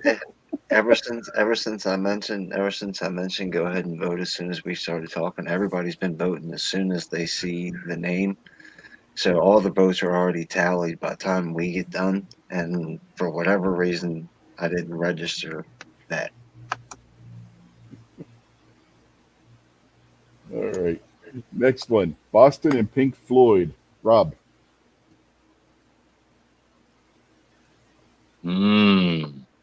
Yes, Pink Floyd. All right. Jason. Yeah, I'm gonna go with Pink Floyd also, man. They not only they got the music, man, they got the stage performance and the laser lights and the fog machines and the widescreens and But they're they're, un-American. they just they really do it up. Even though they are from England, that's all right. But I'll just go with them, man. Plus, Gary. Boston never materialized to be any better than their one album. Gary. I'm gonna vote for the American band here. Vote for Boston because I'm an American. Grand Feeling Funk Railroad's about not on the list. You can't vote for the American band. But if they were, I'd still vote for them over Pink Floyd. I'd vote for Billy Ray Cyrus over Pink Floyd. Let's be real. Oh man, Oh, hell, I'd Oh, vote for man, Billy Ray that's rough. Cyrus over Pink Floyd. That'd be awesome. Kingpin. Pink Floyd, please. Barbecue. While Boston was good, should also add, from a couple people that I do know that got to see them, they said Boston was 100% a studio band. If you saw them live, terrible. Yeah, no, definitely Pink Floyd. The chat's been pretty overwhelming for Floyd, except for Kevin, who voted for Kanye West. Yes. Who wasn't? Well, we don't allow write-ins, Kev. So no. Well, at Sorry. least he's American. Yeah, but they do allow recounts when Rich doesn't like the outcome, and then they pull out the briefcases at 3 in the morning. So we got Rush and ELO. Jason, I think you go first. Boy, they do kind of get a little harder. Both of these are good, but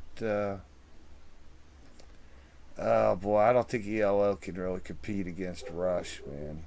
So we'll advance Rush, at least on my end of it. Gary. Definitely Rush in this one. Kingpin. I'm pretty sure I know who I'm voting for, but can I manage to ask for a song from each band, please? Tom Sawyer from Rush, and Don't Bring Me Down from ELO. They're two, yeah, so, yeah. Yeah, the Don't Bring Me Down thing, like I said, reminds me of Donnie Brasco. But the Tom Sawyer song, just on its own, is clearly better. So, Rush. Barbecue. I think Rush might be the only band on here that has a chance to be Pink Floyd. So definitely going with Rush on this one. And Rob. Rush. All right, now we got the Alan Parsons Project and Kansas. Gary, I'm going to assume you're going to go Kansas. Correct. Kingpin. Kansas, all the way. Barbecue. I withdraw my last statement. I think Kansas would have a chance at beating Pink Floyd as well. But so yeah, going with Kansas on this one as well. Rob. Kansas. And Jason. Man, I always had the hots for Judy Garland, so I'm gonna go with Kansas. And just by the way, on that last poll, everybody, even Kevin, voted for Rush. Yeah, but he did it because of a wrestler named Leo Rush. Oh, I mean, Probably because Rush is in his comments, so that's good enough. All right, now we got Yes and Pink Floyd, the Battle of the British Bands. And it looks like everybody's going to vote for Kansas as well in that last one. Gary, Yes or Pink Floyd? Yes. Kingpin. Floyd. Barbecue. Pink Floyd. Rob. I'm going to say yes to help Gary out. Jason. Again, this one I just got to judge body of work and talent, so it's going to be Pink Floyd.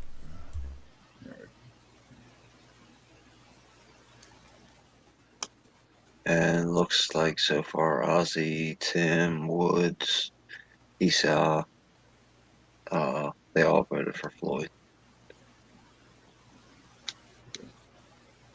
Anytime Pink Floyd comes up for vote, I'm recusing myself because, again, I am wearing a Pink Floyd t-shirt.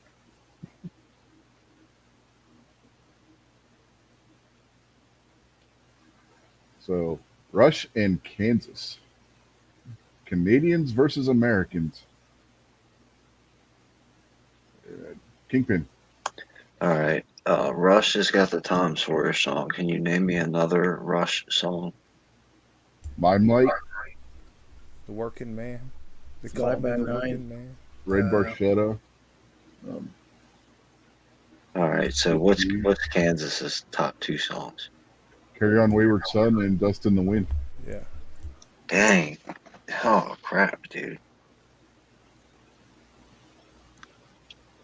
Man, that's a tough one. Does Kansas have a lot of pigs, Gary?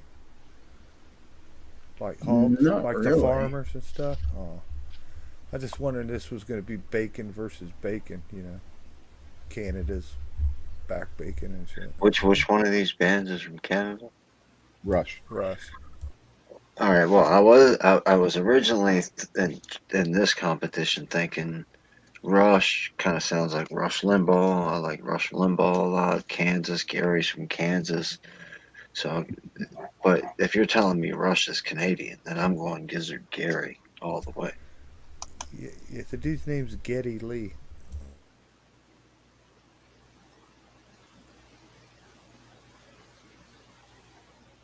So Kingpin's going Kansas.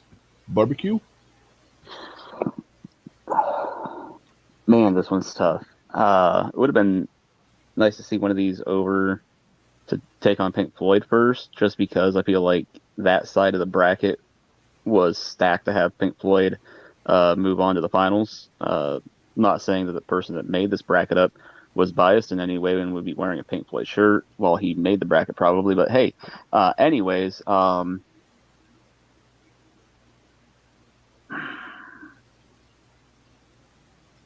yeah, this is a tough one.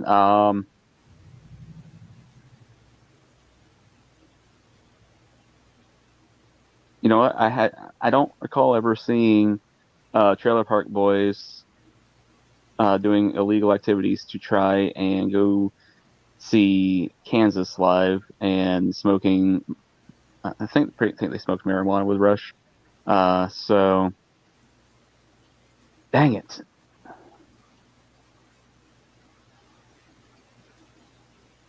You know what? I already know that there's going to be at least 2 votes for Rush or for Kansas. So I'm going to go with Rush. Rob? Rush. Jason? Oh man, this one is tough, but I believe they told me there would be peace when I was done, so I'm gonna go with Kansas. And Gary? Kansas. And Kingpin? Are we talking about Kansas and Rush? Yeah. You know, you went through everybody twice, right? Yeah.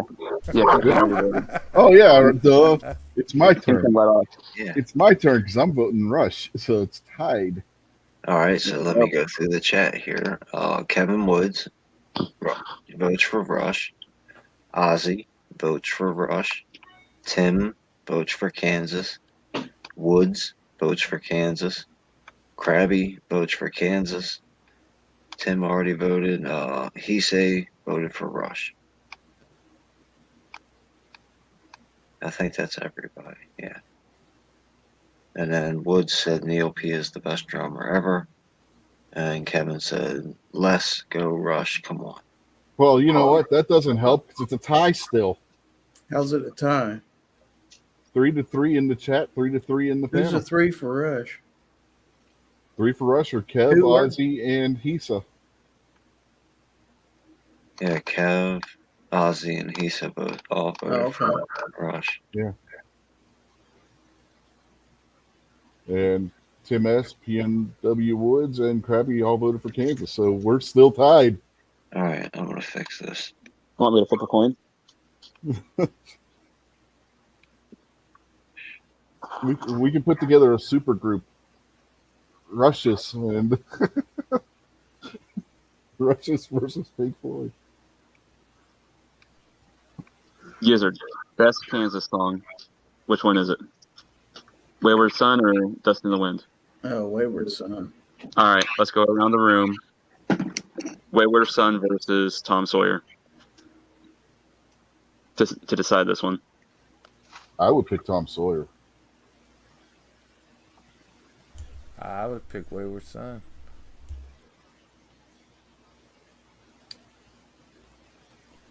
I can't Wayward Son. I think I'm going to have to actually, like, looking at those two, I love Tom Sawyer, but really like Wayward Son. I'm going to have to go with Wayward Son. I know Tom Sawyer was a mean guy, but I can't think of any of the words of Wayward Son, even though I know I like the song.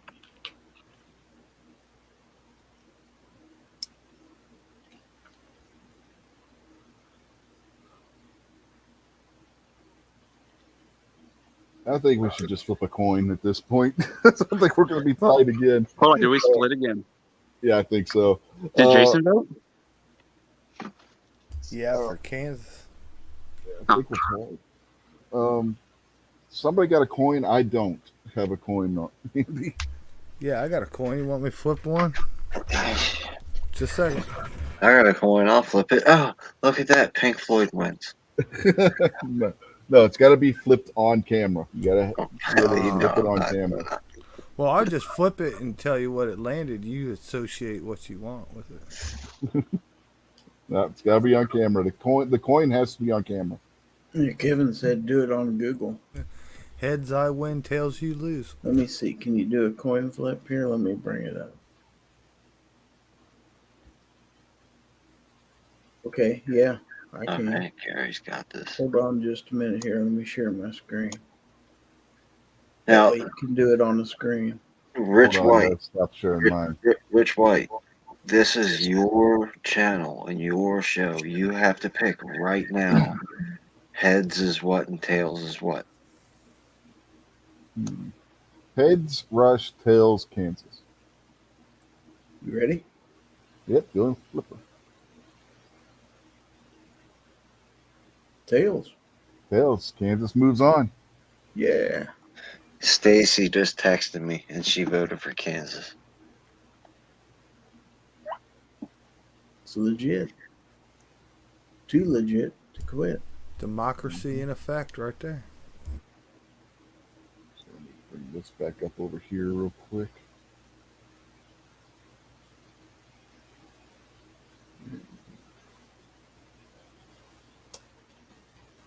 And by the way, if anything, I had it set up to get the final four. And the only thing that I was pretty sure was going to be a hard one was going to be Rush and Sticks. I wasn't sure who was going to come out of that one. I pretty much figured who was going to come out of the others. I won't lie. Like when all these got read, one, I did not even put together that. Oh yeah, Rush and Kansas are in the same side, or even Sticks for that matter. Because I mean, this could have just as easily been Sticks advancing this far.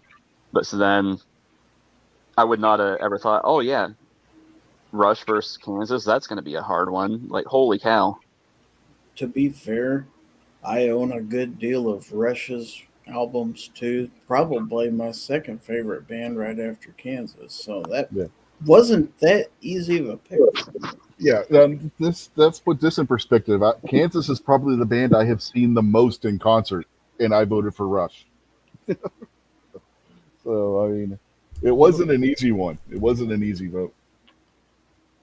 Well, looky there, Could have had man. Rush on the other side, so they could have knocked Pink Floyd out of the damn race. So we got Pink Floyd and Kansas. With all the excitement over the ties, the repeated ties between Kansas and Rush, I forget who went first last time. Kingpin. You go first. Because you this time, actually Rich. called on him twice. No, he went. Oh, yeah, you're right. Okay, so barbecue, you're first. Oh, crap. All right, Stacy's out there to offset the balance. Her mom's got it going on.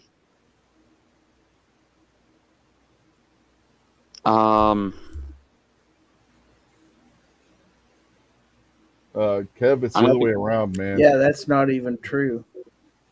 What? He got that completely My backwards. Size Baby came out after that other song. Yeah, It's Vanilla Ice that ripped off somebody. yeah. Under Pressure was out almost a decade before. Dumbass. Gonna have to go with Pink Floyd. I hate to say it, but I have to go with Pink Floyd.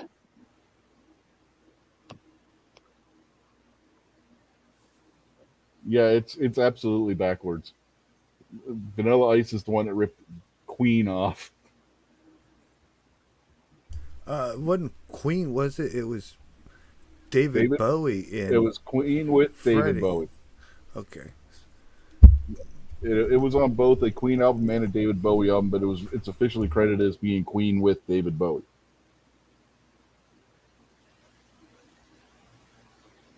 So, Barbecue said Floyd. Rob? It's between Floyd and who? Kansas.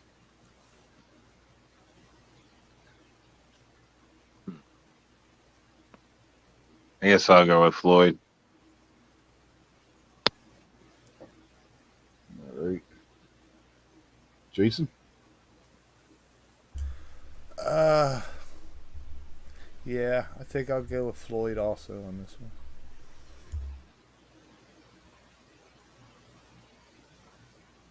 All right. Gary is going to go Kansas. Yep. Kingpin? I'm gonna go Pink Floyd, and I'm gonna go Queen ripped off Vanilla Ice. That's just because you don't like Queen.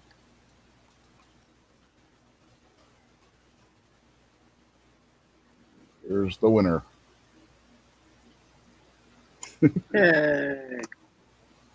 Hold on. Can we just do a hypothetical and do Pink Floyd versus Rush? I'm curious. Pink Floyd. Yeah, I'll stick with Pink Floyd. All right, so what would you say, barbecue? I don't know yet. I really don't. That'd be a tough one. I think I'd still be leaning Pink Floyd, but Rush. Well, then Pink Floyd would have won. Well, like I said, I don't know yet.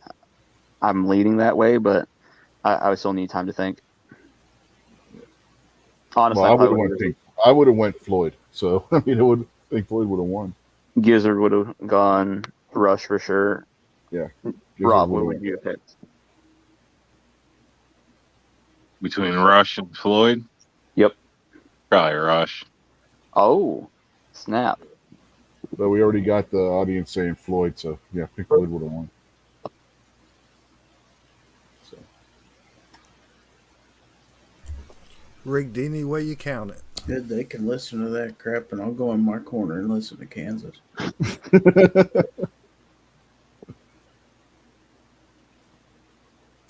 Hold on, wait a second. If I didn't know about that stipulation, if Pink Floyd winning the bracket is gonna cause any type of inconvenience to Gizzard Gary, then screw that, because I vote Gizzard Gary over Pink Floyd any day. So we can't have Gary off in a corner by himself. Well, I don't tell people what to. If you enjoy that stuff, you go ahead and listen to it. Like I say, I'll put in my earbuds and go listen to my Kansas. I just don't like Pink Floyd. I'm sorry, never have. Gizzard, if you listen to the music I listen to every day, you'd probably go put your earplugs in but run to church. I want to know why Culture Club wasn't on this list. What would you because they're not consider? What would you progressive classify the Grateful Dead, Rich? what would I classify the Grateful Dead? Hippie music. Yeah, hippie music. There's no such thing as hippie music. Sure, there is. You got You do Grateful realize, Dead. You the got Grateful Crosby, Dead. Stills, and Nash, and You sometimes do Young. realize the Grateful Dead are more successful than all those bands that you labeled except for Pink Floyd. I'll challenge that, because really the Grateful Dead, isn't it just the same old fans that just follow them from show to show? All Yeah, over it's kinda the weird. planet. Yeah, Miss All over the Stacy- planet. Stacy's asking what the bracket was. The bracket was progressive rock band. Best progressive rock band, essentially. Prog bands.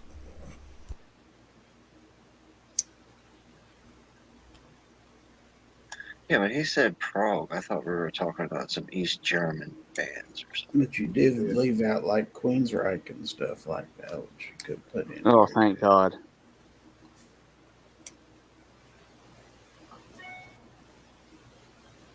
Yeah, I don't really consider them to be progressive rock. I mean, I consider them to be more like hair metal-y kind of. What about Europe? Same with Hair Europe. band. Man, Sammy Hagar is a wise man, and he said it best. There's only one way to rock, man. And like you're calling but he this also said he died progressive 55. rock, to any of it to me is not rock. It's like everything the band that was on there tonight is all like radio friendly. I just wouldn't classify it as rock. Well, I there's mean, so it's much other music I listen to besides this stuff. I I mean, haven't.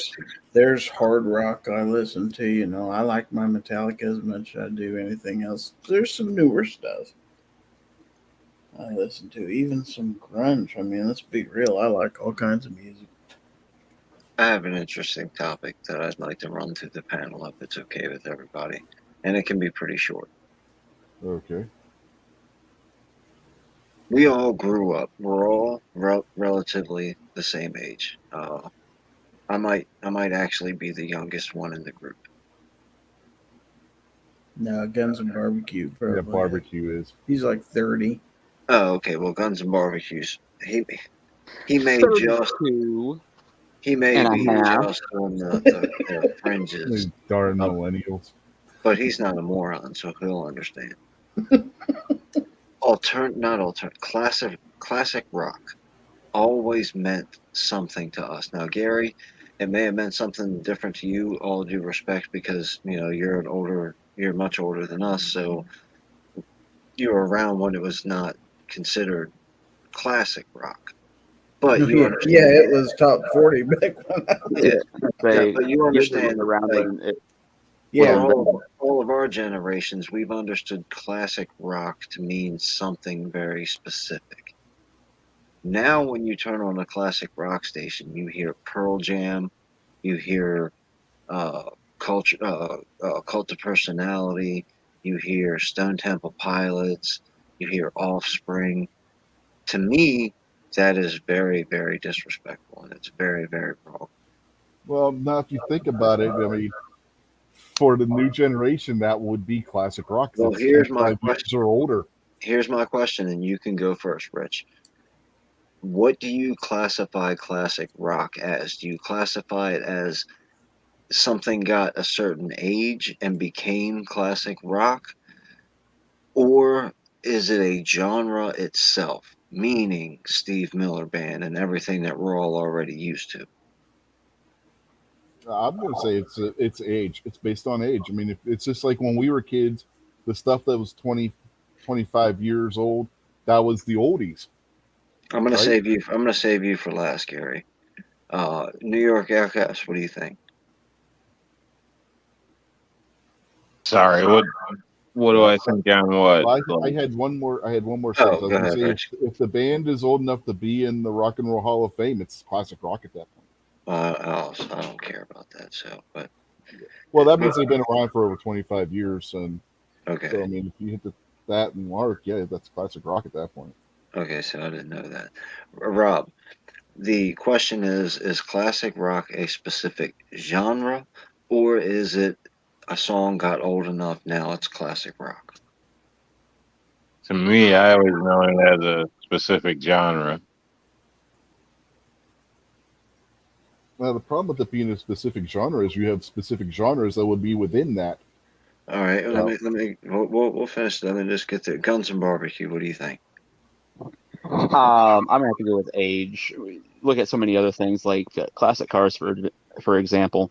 They don't just go 15s, 60s, and that's it. It's the 70s now. I mean, heck, your 1980s station wagons that were boxy and didn't really have any flair to them and stuff like that are getting looked at as classics now, and people are paying a good chunk of change for those things, which is incredible. And I love station wagons, but the 80s station wagons had something to be desired. I mean, heck, I think my 2005 Silverado will be considered a classic here in a decade or so.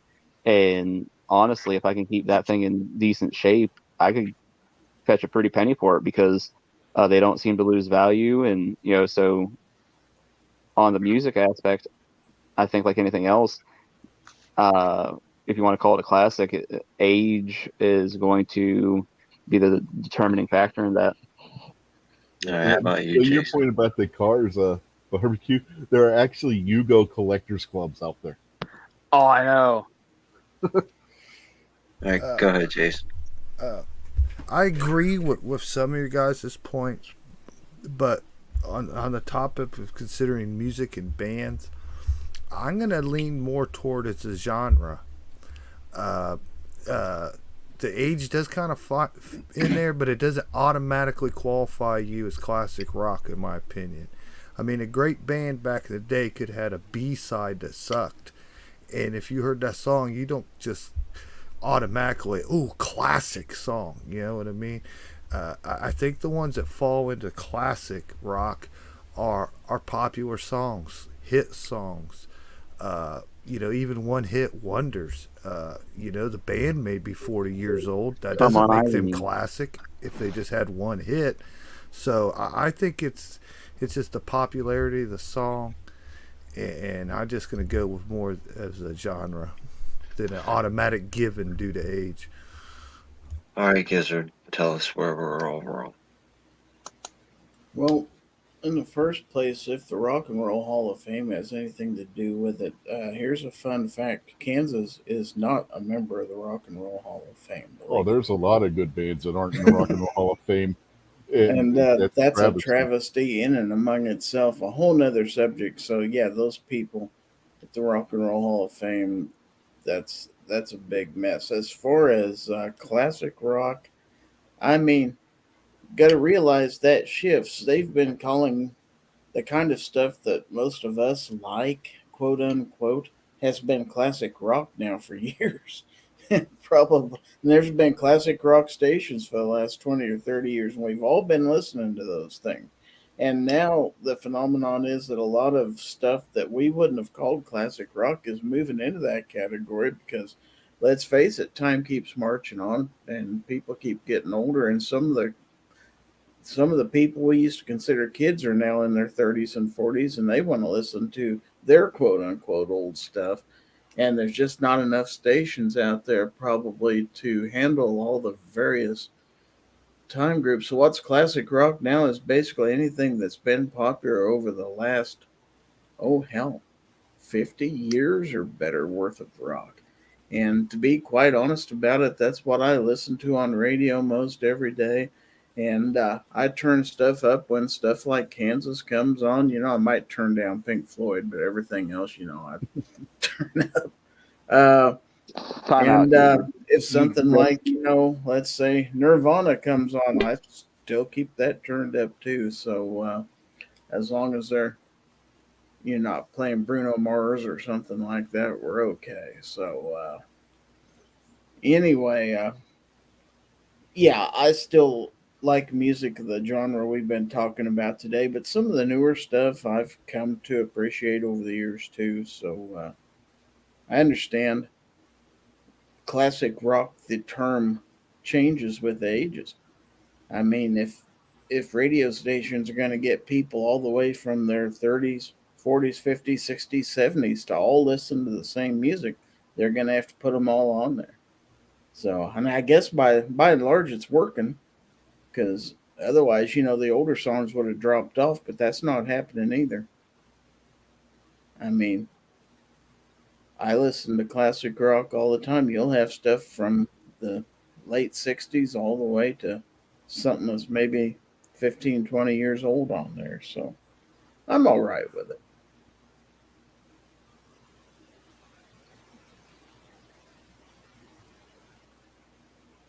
Yeah, that's basically what my point was when I brought up the Rock and Roll Hall of Fame. You got to be a band for 25 years.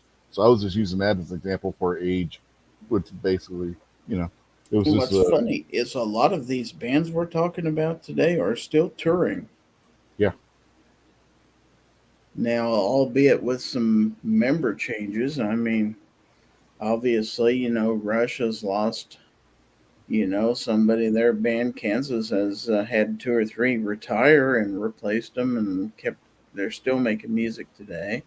A lot of these bands, like I say, uh, Styx is a little bit different lineup, but they're still out there. So yeah, there are Sticks. still people who will go to those concerts. Yeah, yeah, right before COVID broke out, Sticks had just came off a tour with Nugent and Night Ranger, and they had couple of damn Yankees reunions during that tour. The Red Hot Chili Peppers people are 60 years old. Uh-huh. And I like Red Hot Chili Peppers. I think some of their stuff's all right. Is that Under the Bridge? Mm-hmm. Take It Away Now? Something like that. I don't know. They got a new song on the radio, and my Yeah, they got a new coworker was album like, out. Yeah. my coworker said, "Hey, this is the new Red Hot Chili Pepper song." And just for fun, we looked up how old they are, and they're 60 years old. Oh, yeah, well, man, it like Sammy Hagar's like 75. Yeah. Yeah. Kind of makes you wonder when you see them up on stage, and most of them they still have hair. It's like, how much of that's real? Come on. Yeah, a lot of people don't realize that Sammy Hagar was around in the 70s rocking with Montrose. Sammy Hagar looks incredibly good for 75 Early years old. 70s with Montrose. Yeah. He looks like he's 50. I don't know if that tequila is like the fountain of youth or what, but it's not hurting Sammy. Go Google his picture lately. You're just hard pressed to realize that's 75 years old. He's been successful in several bands as a solo artist, even. Yeah, I'm sure he could go rock the show tonight, man, if he's not doing it already.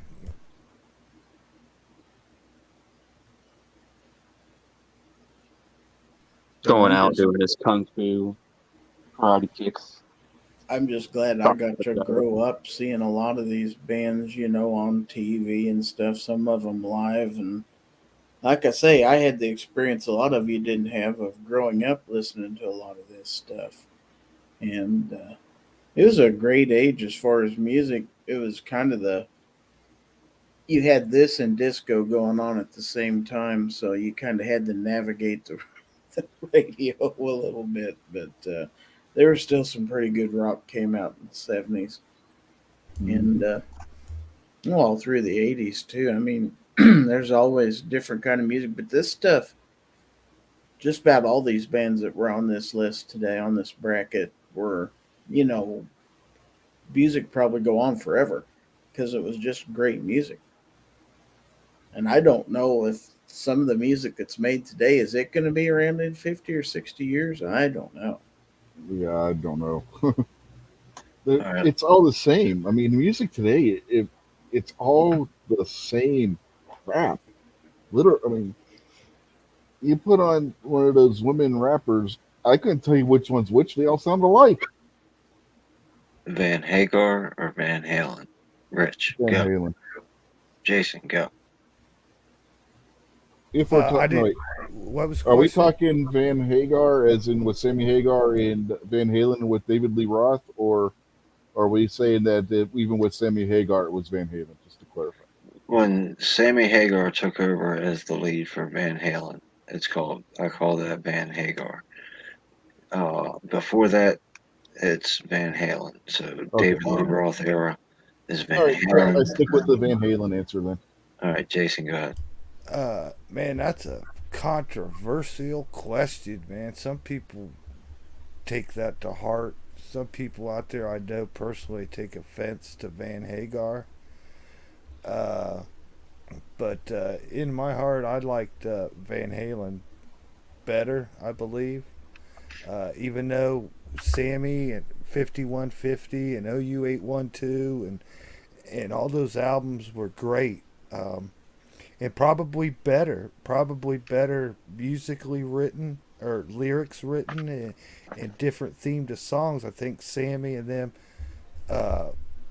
might have done a better job, but just for my own preference, and if I had to rock out today and turn the music up, I'm just going to go with David Lee Roth.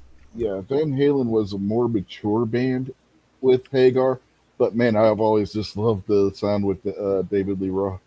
How about you, Giz? Yeah, I'm kind of torn on that one.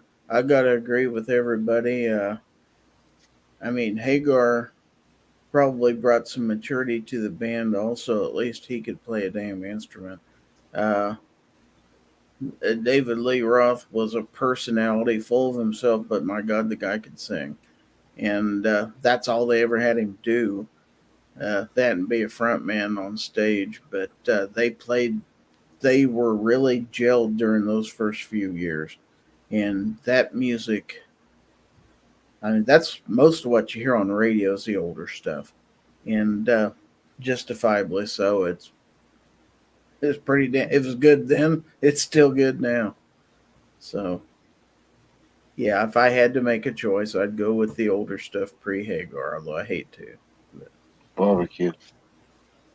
Definitely Van Halen. Rob, do you know these white people? Not really. I know I've heard of Van Halen, a little bit of Van Halen, but if I had to pick one, I guess I'd go with that because I've heard of it, but I can't think of anything off the top of my head. Might as well jump. Yeah, you're good. You made Go Aqua ahead, Teacher, John. Ice Cream Man. Hot Unchained. for teacher. Yeah. Yeah, Van Halen, I guess. Running with the Devil. Jamie's crying. Eruption, You Really Got Me. Drop Dead Legs. Mm-hmm. Panama. 1984. The whole album.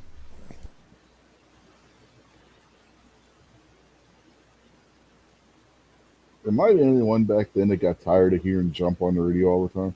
I literally, I got to the point where I couldn't stand to hear that song for the longest time. Yeah, that one's kind of a wimpy radio song.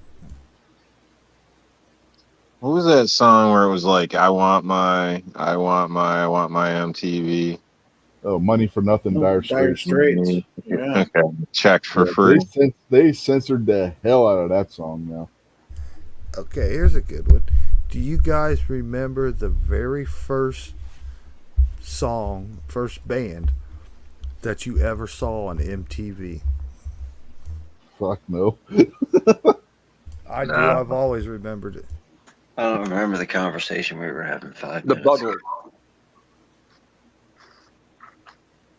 Well, when I was a kid, we didn't have MTV in my town. I'd never even heard of MTV. And we went and visited some family out of town in Dayton. And their cable TV had MTV. I'd never seen it before. And they had it playing. I went in there. And the first song I ever saw on MTV was Rat, Round and Round. I was like, whoa, what's that? You know what I mean? and then I remember, believe it or not, this one sucks, but the song that came on right after Rat, Round and Round, was Chicago, Stay the Night. I don't know why, but that was the second one. But I remember on that trip was down there, I think I saw Twisted Sister, I Want to Rock. I think that video was on there too, and I was like, whoa, this MTV stuff's great. And it took like several more years for MTV to make it to where I live. Damn. And then probably by that point, they started goofing it up with all the damn shows they were running and crap. It turned into almost like Nickelodeon for a while, in my memory. Yeah, the good old days when it started out was good. Yeah, what was that? Shit, they got a place in Jersey, Seaside Heights, where you can go to take a tour of this place. Was it the Real World or some shit like that they started doing? Yeah, All they that had the crap. Real World, they had Jersey Shore, all that. Yeah, all that type of shit. Like, they ruined it. Who remembers Remote Control? Oh, Remote Control was Oh, yeah. awesome. Win Ben Stein's Money. That was good. Good old Beavis Jenny and McCarthy Butthead. was on there, and Curry were. Yeah, man, I loved Remote Control. Martha Quinn. Oh, damn. Oh, I was more of a fan of VH1 with pop-up video. Yeah, you were a VH1 BET was guy. the wussy channel, man. Now, VH1 back in the late 90s, early 2000s turned into what MTV was. Yep. It wasn't Headbangers Ball, man. Oh, yeah, they had that metal show on there. VH1 Classic. I think Teen Spirit might have been one of the first ones I've seen. Something like that. You I guys stopped remember Friday night videos? And you stayed Yeah. up to watch it. You only had an hour, and then like Yeah, that After was on that- NBC. It came on after David Letterman. yeah, and the TV would go off after that, play the national anthem, and Uh-huh. static. Yep. I stopped watching MTV after the first year of The Real World because they kicked that guy Puck off, and he was the only one actually being real. Like right away, I could tell that everybody else was being fake and playing up for the camera, and the only guy that was actually being himself is the dude that they threw off the show. Yeah. You want to hear an interesting fact? The Miz, the wrestler, The Miz, got his start on The Real World. I can see that. That's why they always make references to reality TV with him. Well, he's got a reality show now with him in his Yeah, right. but long before he had this show, they made the references all the time with him and the reality TV stuff. Yeah, and when he started in WWE, it wasn't as a wrestler. He was one of the broadcast team, and he would go into the crowd and talk to the fans and get the fans' opinions on what was going on and stuff. But The Catch Me Outside girl could buy and sell 10 Miz's. And she doesn't even get naked. I watched a YouTube video to report on her. She makes tens and tens of millions of dollars a year on the internet and doesn't show anybody anything. And she got famous for telling somebody that to catch her outside, who would have probably beat the crap out of her. That's where that phrase comes from. Yeah, Dr. Phil, this little white yo girl, was Touch me on outside, stage yo. talking, and somebody in the question, you know how they like let the audience ask questions. Some audience member asked her some question, and somebody said something, and she was like, "Catch me outside, then. Catch me outside, then." And that became like an internet wild thing. And then she became super famous for being some type of hardcore rapper. And now she does OnlyFans and makes millions of dollars. Oh, I just love another one that was good You on don't show any skin. From what the guy on YouTube that did the report on her says, she's never shown any provocative, like what you would consider R-rated skin. Now she's got like a low top coddle, like a low top cut top one, and some cleavage. Okay, but she's not showing nipples. She's not showing booty. She's not touching herself. None of that. It's not a Torkin channel. Nope. Wow. She basically, Good for her. she's got these people wrapped. another good show that was on MTV, Celebrity Deathmatch. The claymation fights between celebrities. That show was hilarious.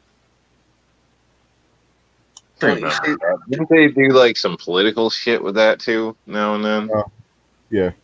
don't you see the defeatist part in this whole conversation? First, we started off by saying that VH1 became better because they played music. And now we've talked for the past 5 minutes about how great the TV shows were on MTV. that we Only said a couple. they didn't watch. Only a couple of the shows were any good. The rest of Well, them was only all a couple gun restrictions are worth it. You know, there's a couple gun We restrictions.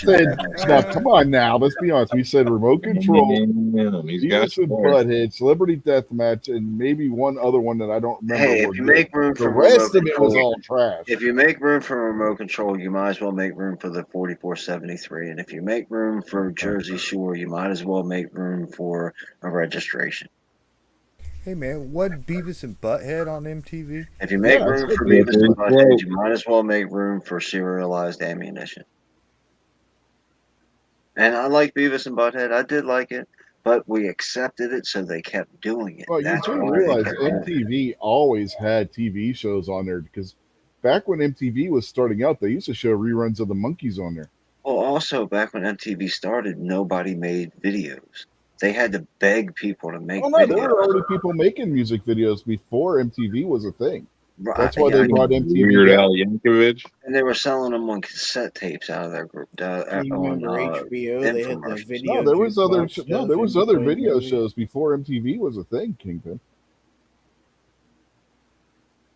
I'm sorry, we just cut Gary off. Oh, yeah. I said, do you remember HBO used to have that video jukebox that they do in between Uh-huh. movies? But that's before MTV came out. Yep. And you had a couple of the late night shows that were that they showed music videos and stuff too, going all the way back into the 70s. Hell, there were videos that were made by Black Sabbath back when Bending. Ozzy was a member of the band when the Paranoid album came out. I mean, music videos had been around for a while. There just wasn't a network that was dedicated to just showing the music videos until MTV. Bending. Ozzy Boston. makes great holsters, I must say. Bending. Yeah, Boston. because ABC had a Friday night videos show. I remember that. I'm still suffering in the fact that Rich reminded me that MTV used to show the Monkees reruns, man. Oh yeah, I had almost forgotten that in my history and in my memory banks. They used to show reruns of the Beatles cartoon series. Now you got the Monkey Show all like cashed up in my cache, man, out of my memory chips, man. I'm gonna have to format my system and get rid of it. Monkeys. You talking about like Planet of the Apes or something? No, the band The Monkees. Monkeys from the 60s. They had it. Hey, It was, we're the monkeys. it was a of course, I'm TV show, old and the enough to band remember actually. when that made its original run. You never heard of the monkeys, Rob? I don't It's know. real Yeah. 1960s. It's real Davy 19 Jones, Mickey Dolenz, Beach Boys era. Mike Nesmith, uh, Peter Tork. They managed their own TV show back in the day. All the guys were like the young teenage girls, thrills and stuff. Man, they were all like clean cut 1960s Okay. guys. I don't know. Maybe. Yeah, I'm familiar with some of that kind of stuff, I guess, somewhat. My mom used to have this whole collection she'd play all the time, so I got a few oldies stuck in my head. Yeah, the only one that's left of the Monkeys is Mickey Antique Dolenz now. Probably. Mickey Dolenz is the only one of the Monkeys still alive. The others are all dead now. Was it monkeypox? Yeah, maybe. The most talented one of the group was Peter Tork. He played all kinds of different instruments. Well, originally they didn't let them play their own instruments. Yeah, they wouldn't let him play or write music. But Yeah, they had studio musicians do that Yeah. stuff. Neil Diamond wrote quite a few of their songs.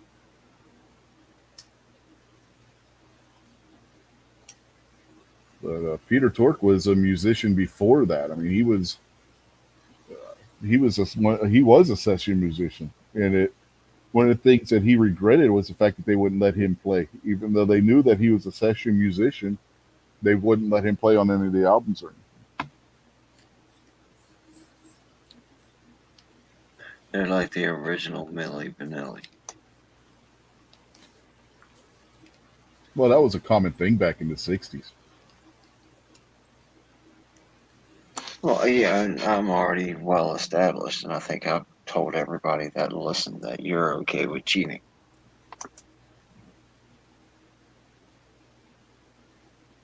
It's like I mean, The let's be Beatles- real, the Partridge Family didn't sing any of their own stuff either. What? the Beatles, their song "While My Guitar Gently Weeps," that the guitar in that was played by Eric Clapton. Wait. You're saying the Partridge Family faked it? Uh-huh.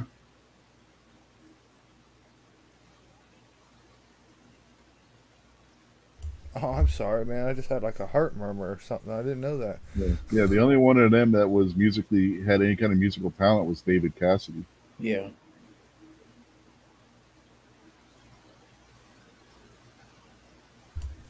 So I guess you can now tell me the bus wasn't real either, huh? Next, you're going to tell them that the Brady Bunch really wasn't, a dad with 4 boys and a woman with 4 girls that met and fell in Well, love. no, the dad was gay, so yeah, I don't think he had 3 sons. Daisy from Dukes of Hazard was a man. Oh, now Rob, you're going too far. Rob just man. went across the Hell line. no. You Yeah, you that will jump burn in was hell really for good. You that guys one, were buddy. some sick son of a guns. I know what you were doing in that show. Oh, if Daisy was a man, then I'm a tranny. Daisy Duke was an angel sent to earth from heaven, and she had the body to prove it. Not that Daisy. See, all right, look, Jessica Simpson is from time to time a very stunning woman. But you also got to remember back when Daisy Duke was originally on television, that was 30 seconds worth of bliss. Because, okay, they show her for 30 seconds at the bar, and then, 5 minutes later in the show, they show her for 5 seconds. So that was all the booty that you were getting on TV was seeing Daisy Duke, and that was prime time real estate. Well, there was Linda Carter's as Wonder Woman too. And, well, yeah, that was Charlie's yeah. Angels. Let's be real. You know, Three's Company. Yeah, but Farrah- Charlie's Angels and Three's Company, they were still respectable. You didn't really see a whole lot of skin on either one of those shows. You know- Baywatch. well, Yeah, you that know, was until the 80s, Gary. Yeah, but well, you know, man. I'll chime in on them '70s girls there, man. Now you could argue Farrah should be up there, maybe number 2, possibly a number 3. And some other ladies of the era, they were beautiful women. They had the looks and the hair, and they were pretty. But Daisy Duke, I mean, she was just lustful material. You know what I mean? She was in a class above the other women there. And like, I suggest you go watch some reruns. They give you a little more than 30 seconds on them shows. Told you what he was doing. I mean, to be fair, Dukes of Hazzard was just about 80s. I mean, it started very tail end of the 70s.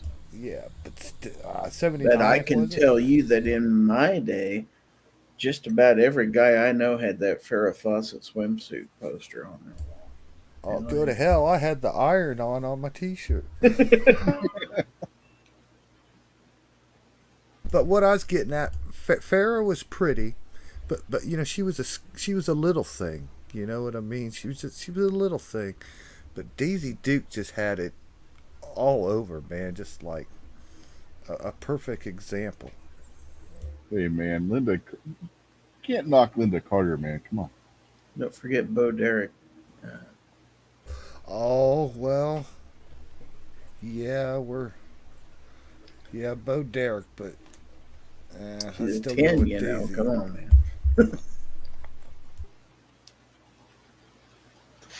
I mean, it's fun. I mean, you guys are all pronouncing Barbara Eden improperly.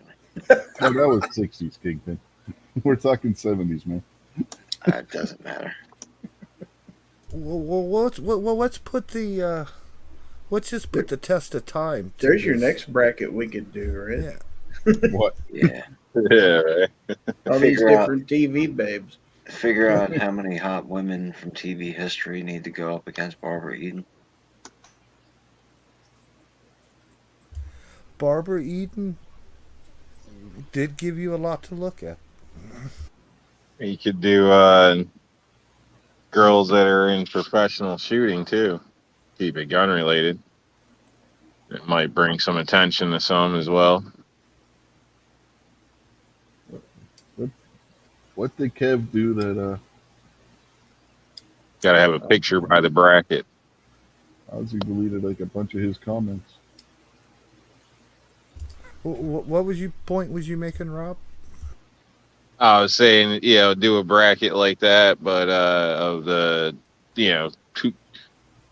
who's the best looking or whatever, whatever type deal or beauty contest of the professional shooters, female, obviously, but a lot of the manufacturers have girls shooting for them nowadays. So obviously, a lot that would come to mind is maybe like Terran Tactical or something. Just gun bunnies or something. But I'm just thinking like actual professional shooters that are out shooting. Could do something like that, a bracket of them with their photos, and who's the hottest shooter of 2020 or something like that, or something along those lines. Because not only would it be fun, but it would also be gun related, and it may kind of highlight shooters people aren't aware of. Well, my vote will be for Gabby Franco. She's just a sweetie. She's just a sweetie. Unfortunately, what you would happen is you would have a bunch of our friends making live streams about how sexist and bigoted we are. Mm, Hey, Okay, we'll do it on my channel. I mean, it's not. Wouldn't be a degrading. It's not like a wet T-shirt contest or something. Yeah, I don't know. Yeah, it's just an idea. Roll call would be offended if American Gun Chick didn't win. Does she actually shoot for a company though? She's not even that cute, actually. I mean, these would need to be like legitimate shooters. You know what I She's mean? not a competition shooter, no. Yeah. So, I mean, you could do a gun bunny bracket, and I could see maybe people talking crap about that, but that's not really the total goal of what I'm talking about. So, Ro would still be offended that she didn't win. what the hell with bro? Just for the record, I have no problem objectifying women at all. If we're gonna do that category, I'll vote for Mystic Guns right now. There's nothing wrong with it with admiring beauty, respectfully. I don't know. After what Snob said on Friday, I don't think I could vote for Mystic. I mean, I would have originally, but it's all Snob's fault. Well, don't listen to him. Doesn't she have like kind of a linger smell of Snob's farts? I mean, I heard those are potent. If she lives with them, it's got to be stuck on her. She had to change her car seat. Now she's riding around in the truck with them. I mean, poor girl. It's like that Flea commercial, "Ain't no bugs on me." So she actually gets out of the shower. She's like, "Ain't no fart on me. There ain't no fart on me." And then Snob runs in and lets one rip. Let's be perfectly honest, man. She knew what she was getting into. There's no way that came up as a surprise. Maybe she makes Snob smell good. Oh, Wow, she must really stink then.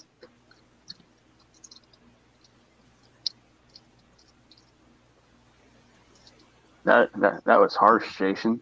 Holy cow. yeah, I wouldn't say that about a lady. Man. Unless she's trying to get throat punched. No, you took that wrong, man. Mm-hmm. I said she she like drowns out the smell of Snob. She makes Snob smell. Yeah, good. so you're saying Snob now smells good because Stacy's so bad she drowns out his smell by smelling worse. No, you guys just No, jump that's to not what he negative, said. man. Have some respect for a woman. She enlightens the room. I get what you're saying, Jason. I got what you're saying. Ignore those guys. They're just downers, and they got to bring everybody down. They just love the smell of Snob, I guess. You guys are just afraid to get punched and pushed into walls and stuff. Well, Stacy's not the one that throat punches people, so I didn't say throat punch, I just said punched. Well, Rob and Barbecue live closer, so they can smell from a distance better than you guys can. Mhm. Actually, that's not true. Rich and Jason live far closer than both of you guys do. And Rich is always calling up like, yep, Snob ate at Taco Bell again. I had to close my damn windows. hey, Gary's the one that lives the closest to him. Yeah, but Gary works in a nuclear power plant. His sinuses have been radiated years ago, so That's right. Plus, he survived 24 hours in a car with Stomp. And my Also sense, true. He's got a natural immunity now. my sense of smell hasn't been the same since I worked at Greyhound. All those diesel fumes and having to clean the damn bathrooms on those damn things. I've had COVID my whole entire life because I've never been able to taste or smell anything. No, that explains why you don't like anything. It might be.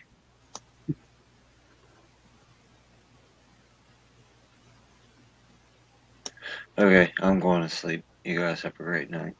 All right, later, Kingpin. Have a good one. See you, Later. Kingpin. See you, man. Thank you, man. I'm gonna head out of here soon too. I'm just finishing up cleaning up my stovetop. You're cleaning boxed stuffing? No. If I make stuff, I make it from scratch. I don't do that box stuff. Come on. Well, you What do said you think you're I can- cleaning up the stovetop. I mean, You think I am New York Outcast and do things like box stuffing and put country fried steaks in ovens? frozen country fried steak. Don't forget. Hey, man, I heard you talking about a washer dryer earlier and $3,000 and this and that for a good one. I just want to point out you can get a washer and dryer a hell of a lot cheaper than $3,000. So Yeah, obviously it may not be the top of the line and shit, I but said new, not good. New. yeah, new. I got We a didn't pay anywhere brand new near one. that for our washer and dryer. I got a Brand brand new. new one not long ago for under $600. I mean, it cleans my clothes, so it's regular, full size. Comes with a warranty, all that shit from Home Depot. I mean, don't get me wrong, there could be better ones, but it does the job. And there's nicer ones for $600-$750. You know what I mean? I say I have to get a stackable for the location that I have to put it. Oh, that sucks, dude. That Yeah. sucks. Stackables are a bitch. Mm-hmm. I hated those. So I've had to work places and service them and shit, and they're always a pain, and everybody hates them because when one part's down, you're screwed, and it's a pain to take the whole damn thing apart to get into. And man, I don't envy you.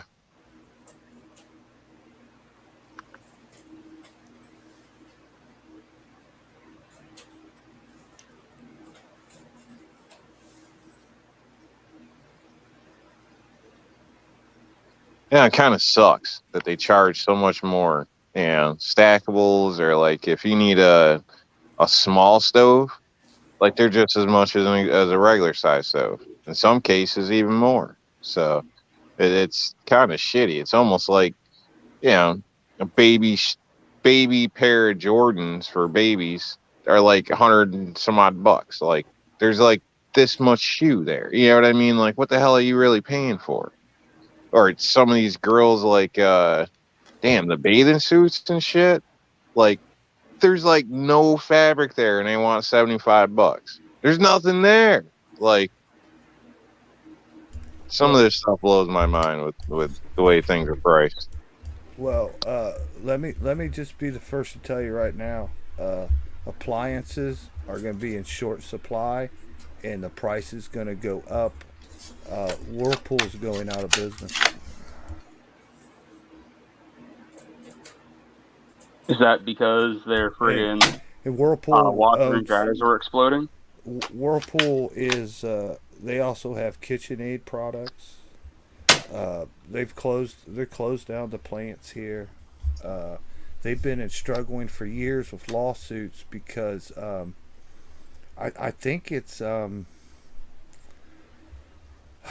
it might be Frigidaire or somebody like that. But anyways, all the appliance companies have been bought up by China, and Whirlpool stayed here in America, and they have lawsuits against them because you can't do this.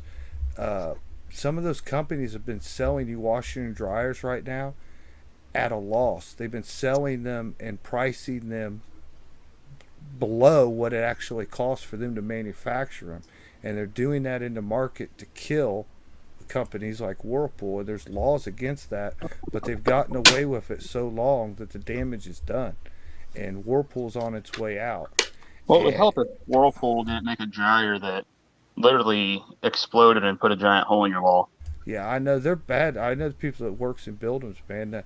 There's like not even like hardly one bolt to hold them together. They're all clipped and snapped together in Mm-hmm. plastic. But that got forced because they couldn't compete with the China companies selling the stuff cheaper. They had to try to adjust. It affected their quality, and now they're on their way out the door, man. Yeah, my And cousin, they had a new Whirlpool dryer, and the thing, like literally, the backside exploded, and it blew a hole in the wall that, I'm not kidding you, I think it was about 2.5 foot by 2.5 foot. Damn, if you can get that to happen on demand, that'd be some cool stuff, man. Yeah. Thank God their kid wasn't playing on the other side of the wall.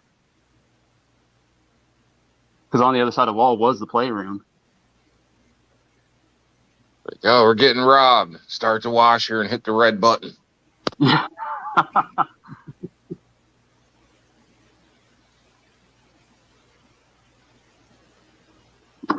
yeah, well, it really hurts here because they're the major employer here for my town.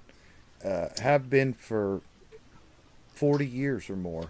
I know right where Jason is now. People in Marion that don't want to leave town or work somewhere else, they dream of the Whirlpool job. If they got their job at Whirlpool, they think they're doing so good, even though they're getting paid so little and ripped off. But it's like the last refuge here in town. The other big manufacturers have all left and been gone, and were never replaced. And this town went from decent and clean and thriving to the bad side of town everywhere, man. It's turned into the ghettos and crime. And Whirlpool Corporation is the very last thing holding on here for what decent people are left. And when they're gone, this town will never recover. It will just go downhill terrible. And it's really going to be devastating this community. I mean, us older people have seen this town and what it's gone through, losing the jobs, and it won't recover. We're going to head to a bad place. So you guys are going from being like Disney World, I mean, in terms of being in Ohio, to Akron. Yep.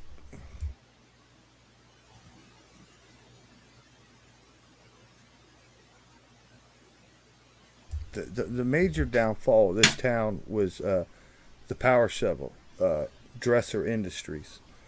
They invented the steam shovels. They invented the big link drag bucket diggers, excavators, like, back in the late 1800s and all through the 1900s. Every big equipment, every building equipment, from the stuff that built our first highways, the stuff that built stuff like Hoover Dam, all that equipment was made right here and only right here. They built some of the biggest stuff in the world. They built the crawler that launched the Saturn rockets to the moon and launched the space shuttle. That's like one of the biggest moving mechanical things ever produced by man. We did that all right here and had all that technology in 100 years from existence of big, huge equipment like that. And the government came in and forced us to do some kind of technology exchange with Japan and China, made them do a technology exchange with that. And as soon as that was done, they started building all that stuff over there, ran us completely out of business, totally gone. All the factories are gone, all the plants are gone. There's not a single, if you look around, like I do work all the construction sites. If you look around America, most all of the any bulldozers or heavy excavators or any equipment, man, that stuff's all foreign made now. It's all foreign owned and foreign made. And that just devastated this town, and we didn't get anything out of it. The government forced that technology exchange on the company, and it sold us out. It ended us. We gave it all away. The government took everything this town had and gave it away to them and screwed us, and we've never recovered here. Never. And I mean, this was a good job. I mean, there were people making damn near money you make right now in the 70s and 80s here, man. I ain't kidding you. They built big, one of a kind, one off, huge, massive machines. I know people that went to work and welded on the same bucket every day, 8 hours a day for years. They built some stuff that just could not be built anywhere else, and they literally gave it 100%, gave it away to the Japanese and the Chinese.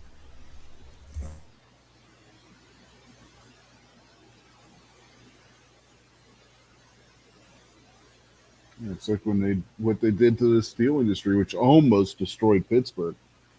What saved Pittsburgh was you had a bunch of tech companies move in, so it transferred from being steel production to tech production. If they wouldn't have done that, Pittsburgh would have been Gary, Indiana.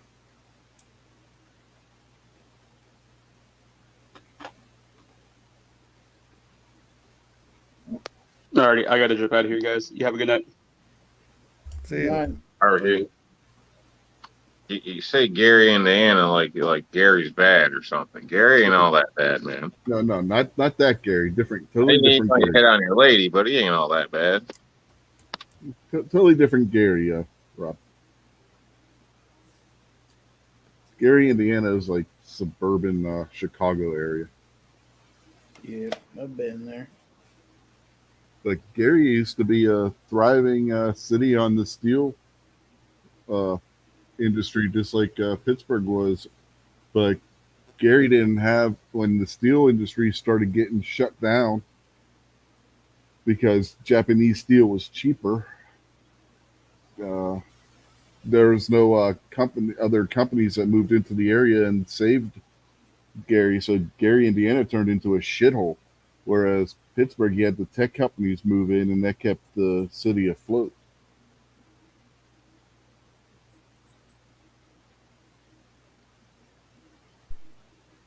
I don't know, man. I don't like what they've done with steel lately, as far as like automobiles, stuff like this.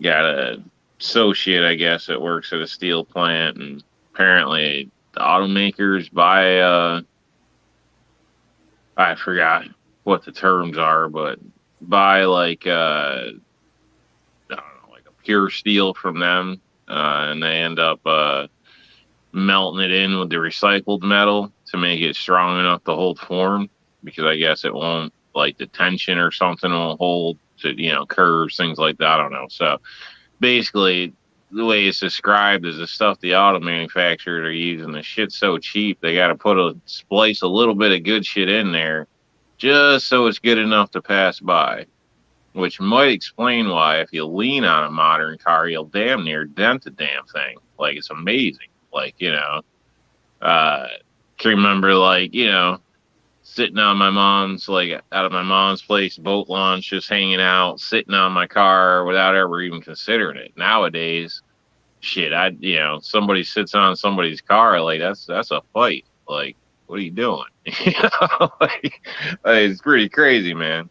Like, they want, like, way more money, and the shit don't last, like, half as long. And then up here in the north, like, if you don't garage your vehicle, shit, it don't take 5 years, you'll have rust on a newer vehicle sometimes. Like, it's amazing. Like, there's no metal there. You know what I mean? It's amazing. Like, I don't know. I think it's pretty crappy. Whatever the hell they've done, there's price, quality, but seems like we're getting screwed. Even some tools. I've had, like, breaker bars. Like, I'm not that damn big or tough, but yet I can snap the hell out of breaker bars left and right. Like, and then it seems like the older breaker bars are better than the new ones. When you go, like, replace one, trade one out, like, the older shit lasts longer. Like, that lasted for 15 years, or I got it from a garage sale and it was 30 years old. But a new one,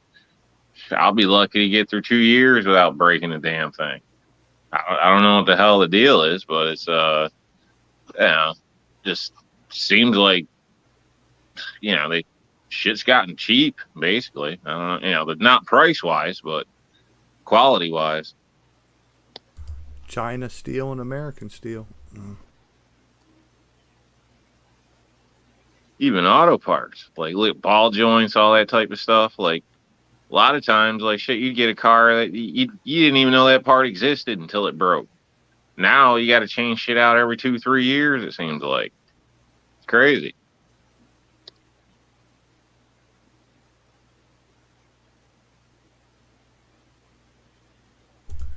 Well, Rob, did you see Kingpin's latest video? I don't know that he probably not if he just put it out today or something.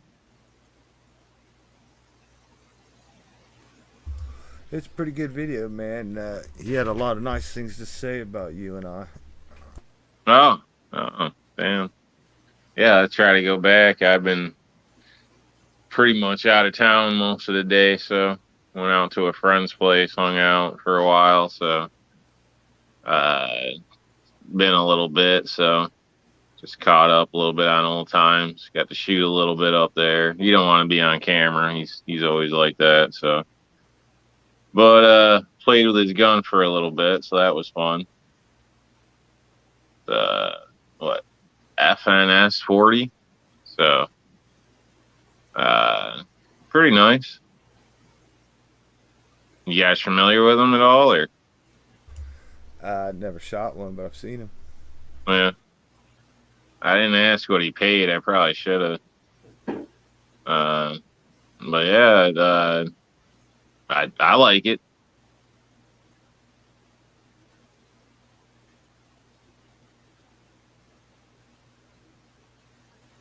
Yeah, I have to look in his videos and see what he had to say there. I didn't even notice. So,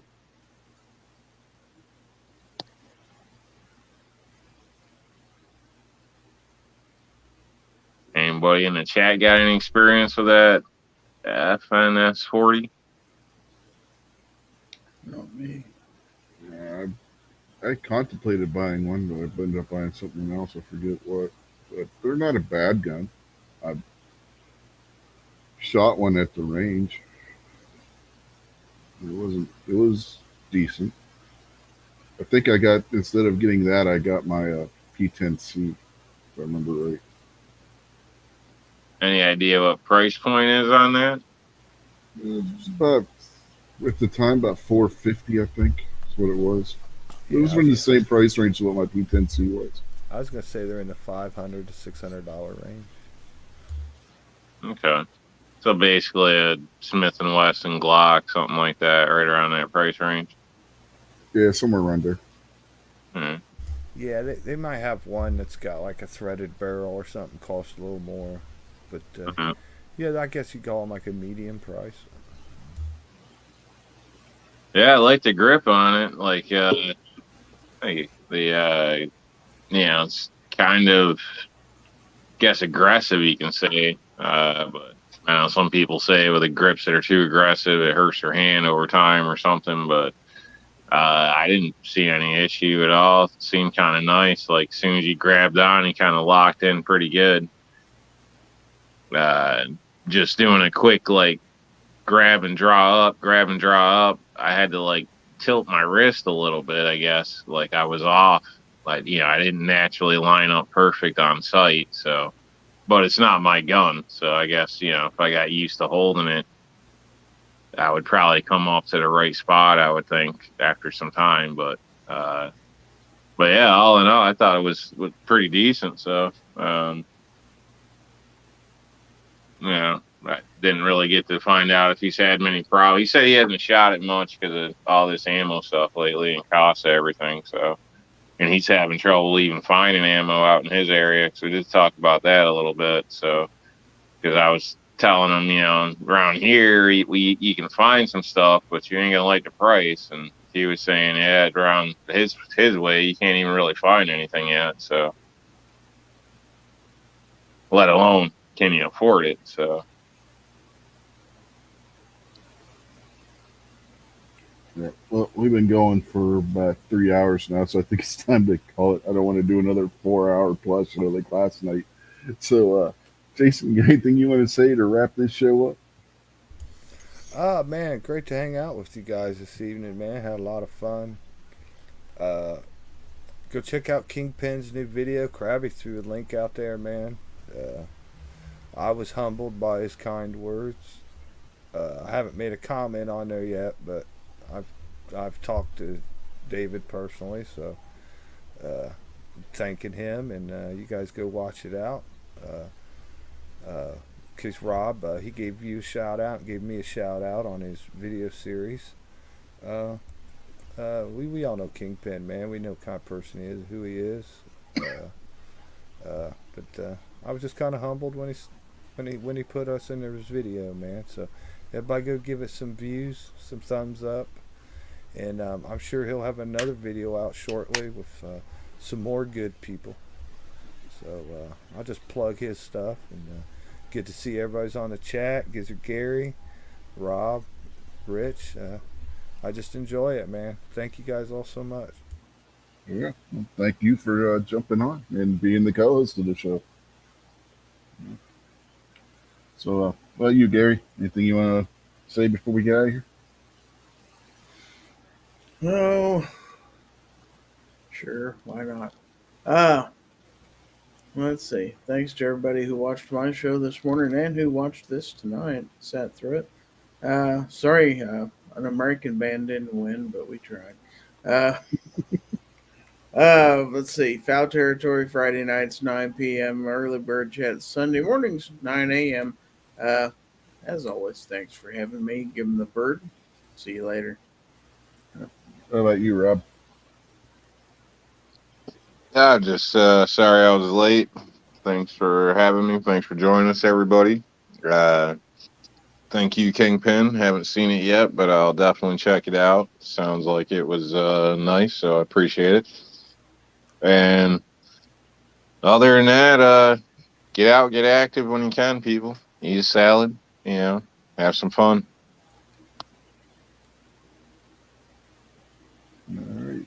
Says the guy that picks on people for making salads with cottage cheese. Hey, man, cottage cheese shouldn't even be legal. That's what you were telling John earlier when he was saying that he was having grapes and cottage cheese. Why would you do that to perfectly good grapes? That's funny. Yeah, that's like, is John pregnant? Because the only people I know that eat shit like that are pregnant. I've seen lots of people do that. You're hanging with the wrong people. That's all I gotta say. Well, usually they were my grandmother's friends. So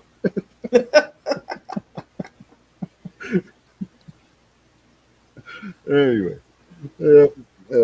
thanks for showing up out there in the chat, everybody. Thanks for watching, and we will catch you all next weekend. Have a good night, everybody. Give him the bird. Hasta la vista, baby. Night, Vanessa. Peace out.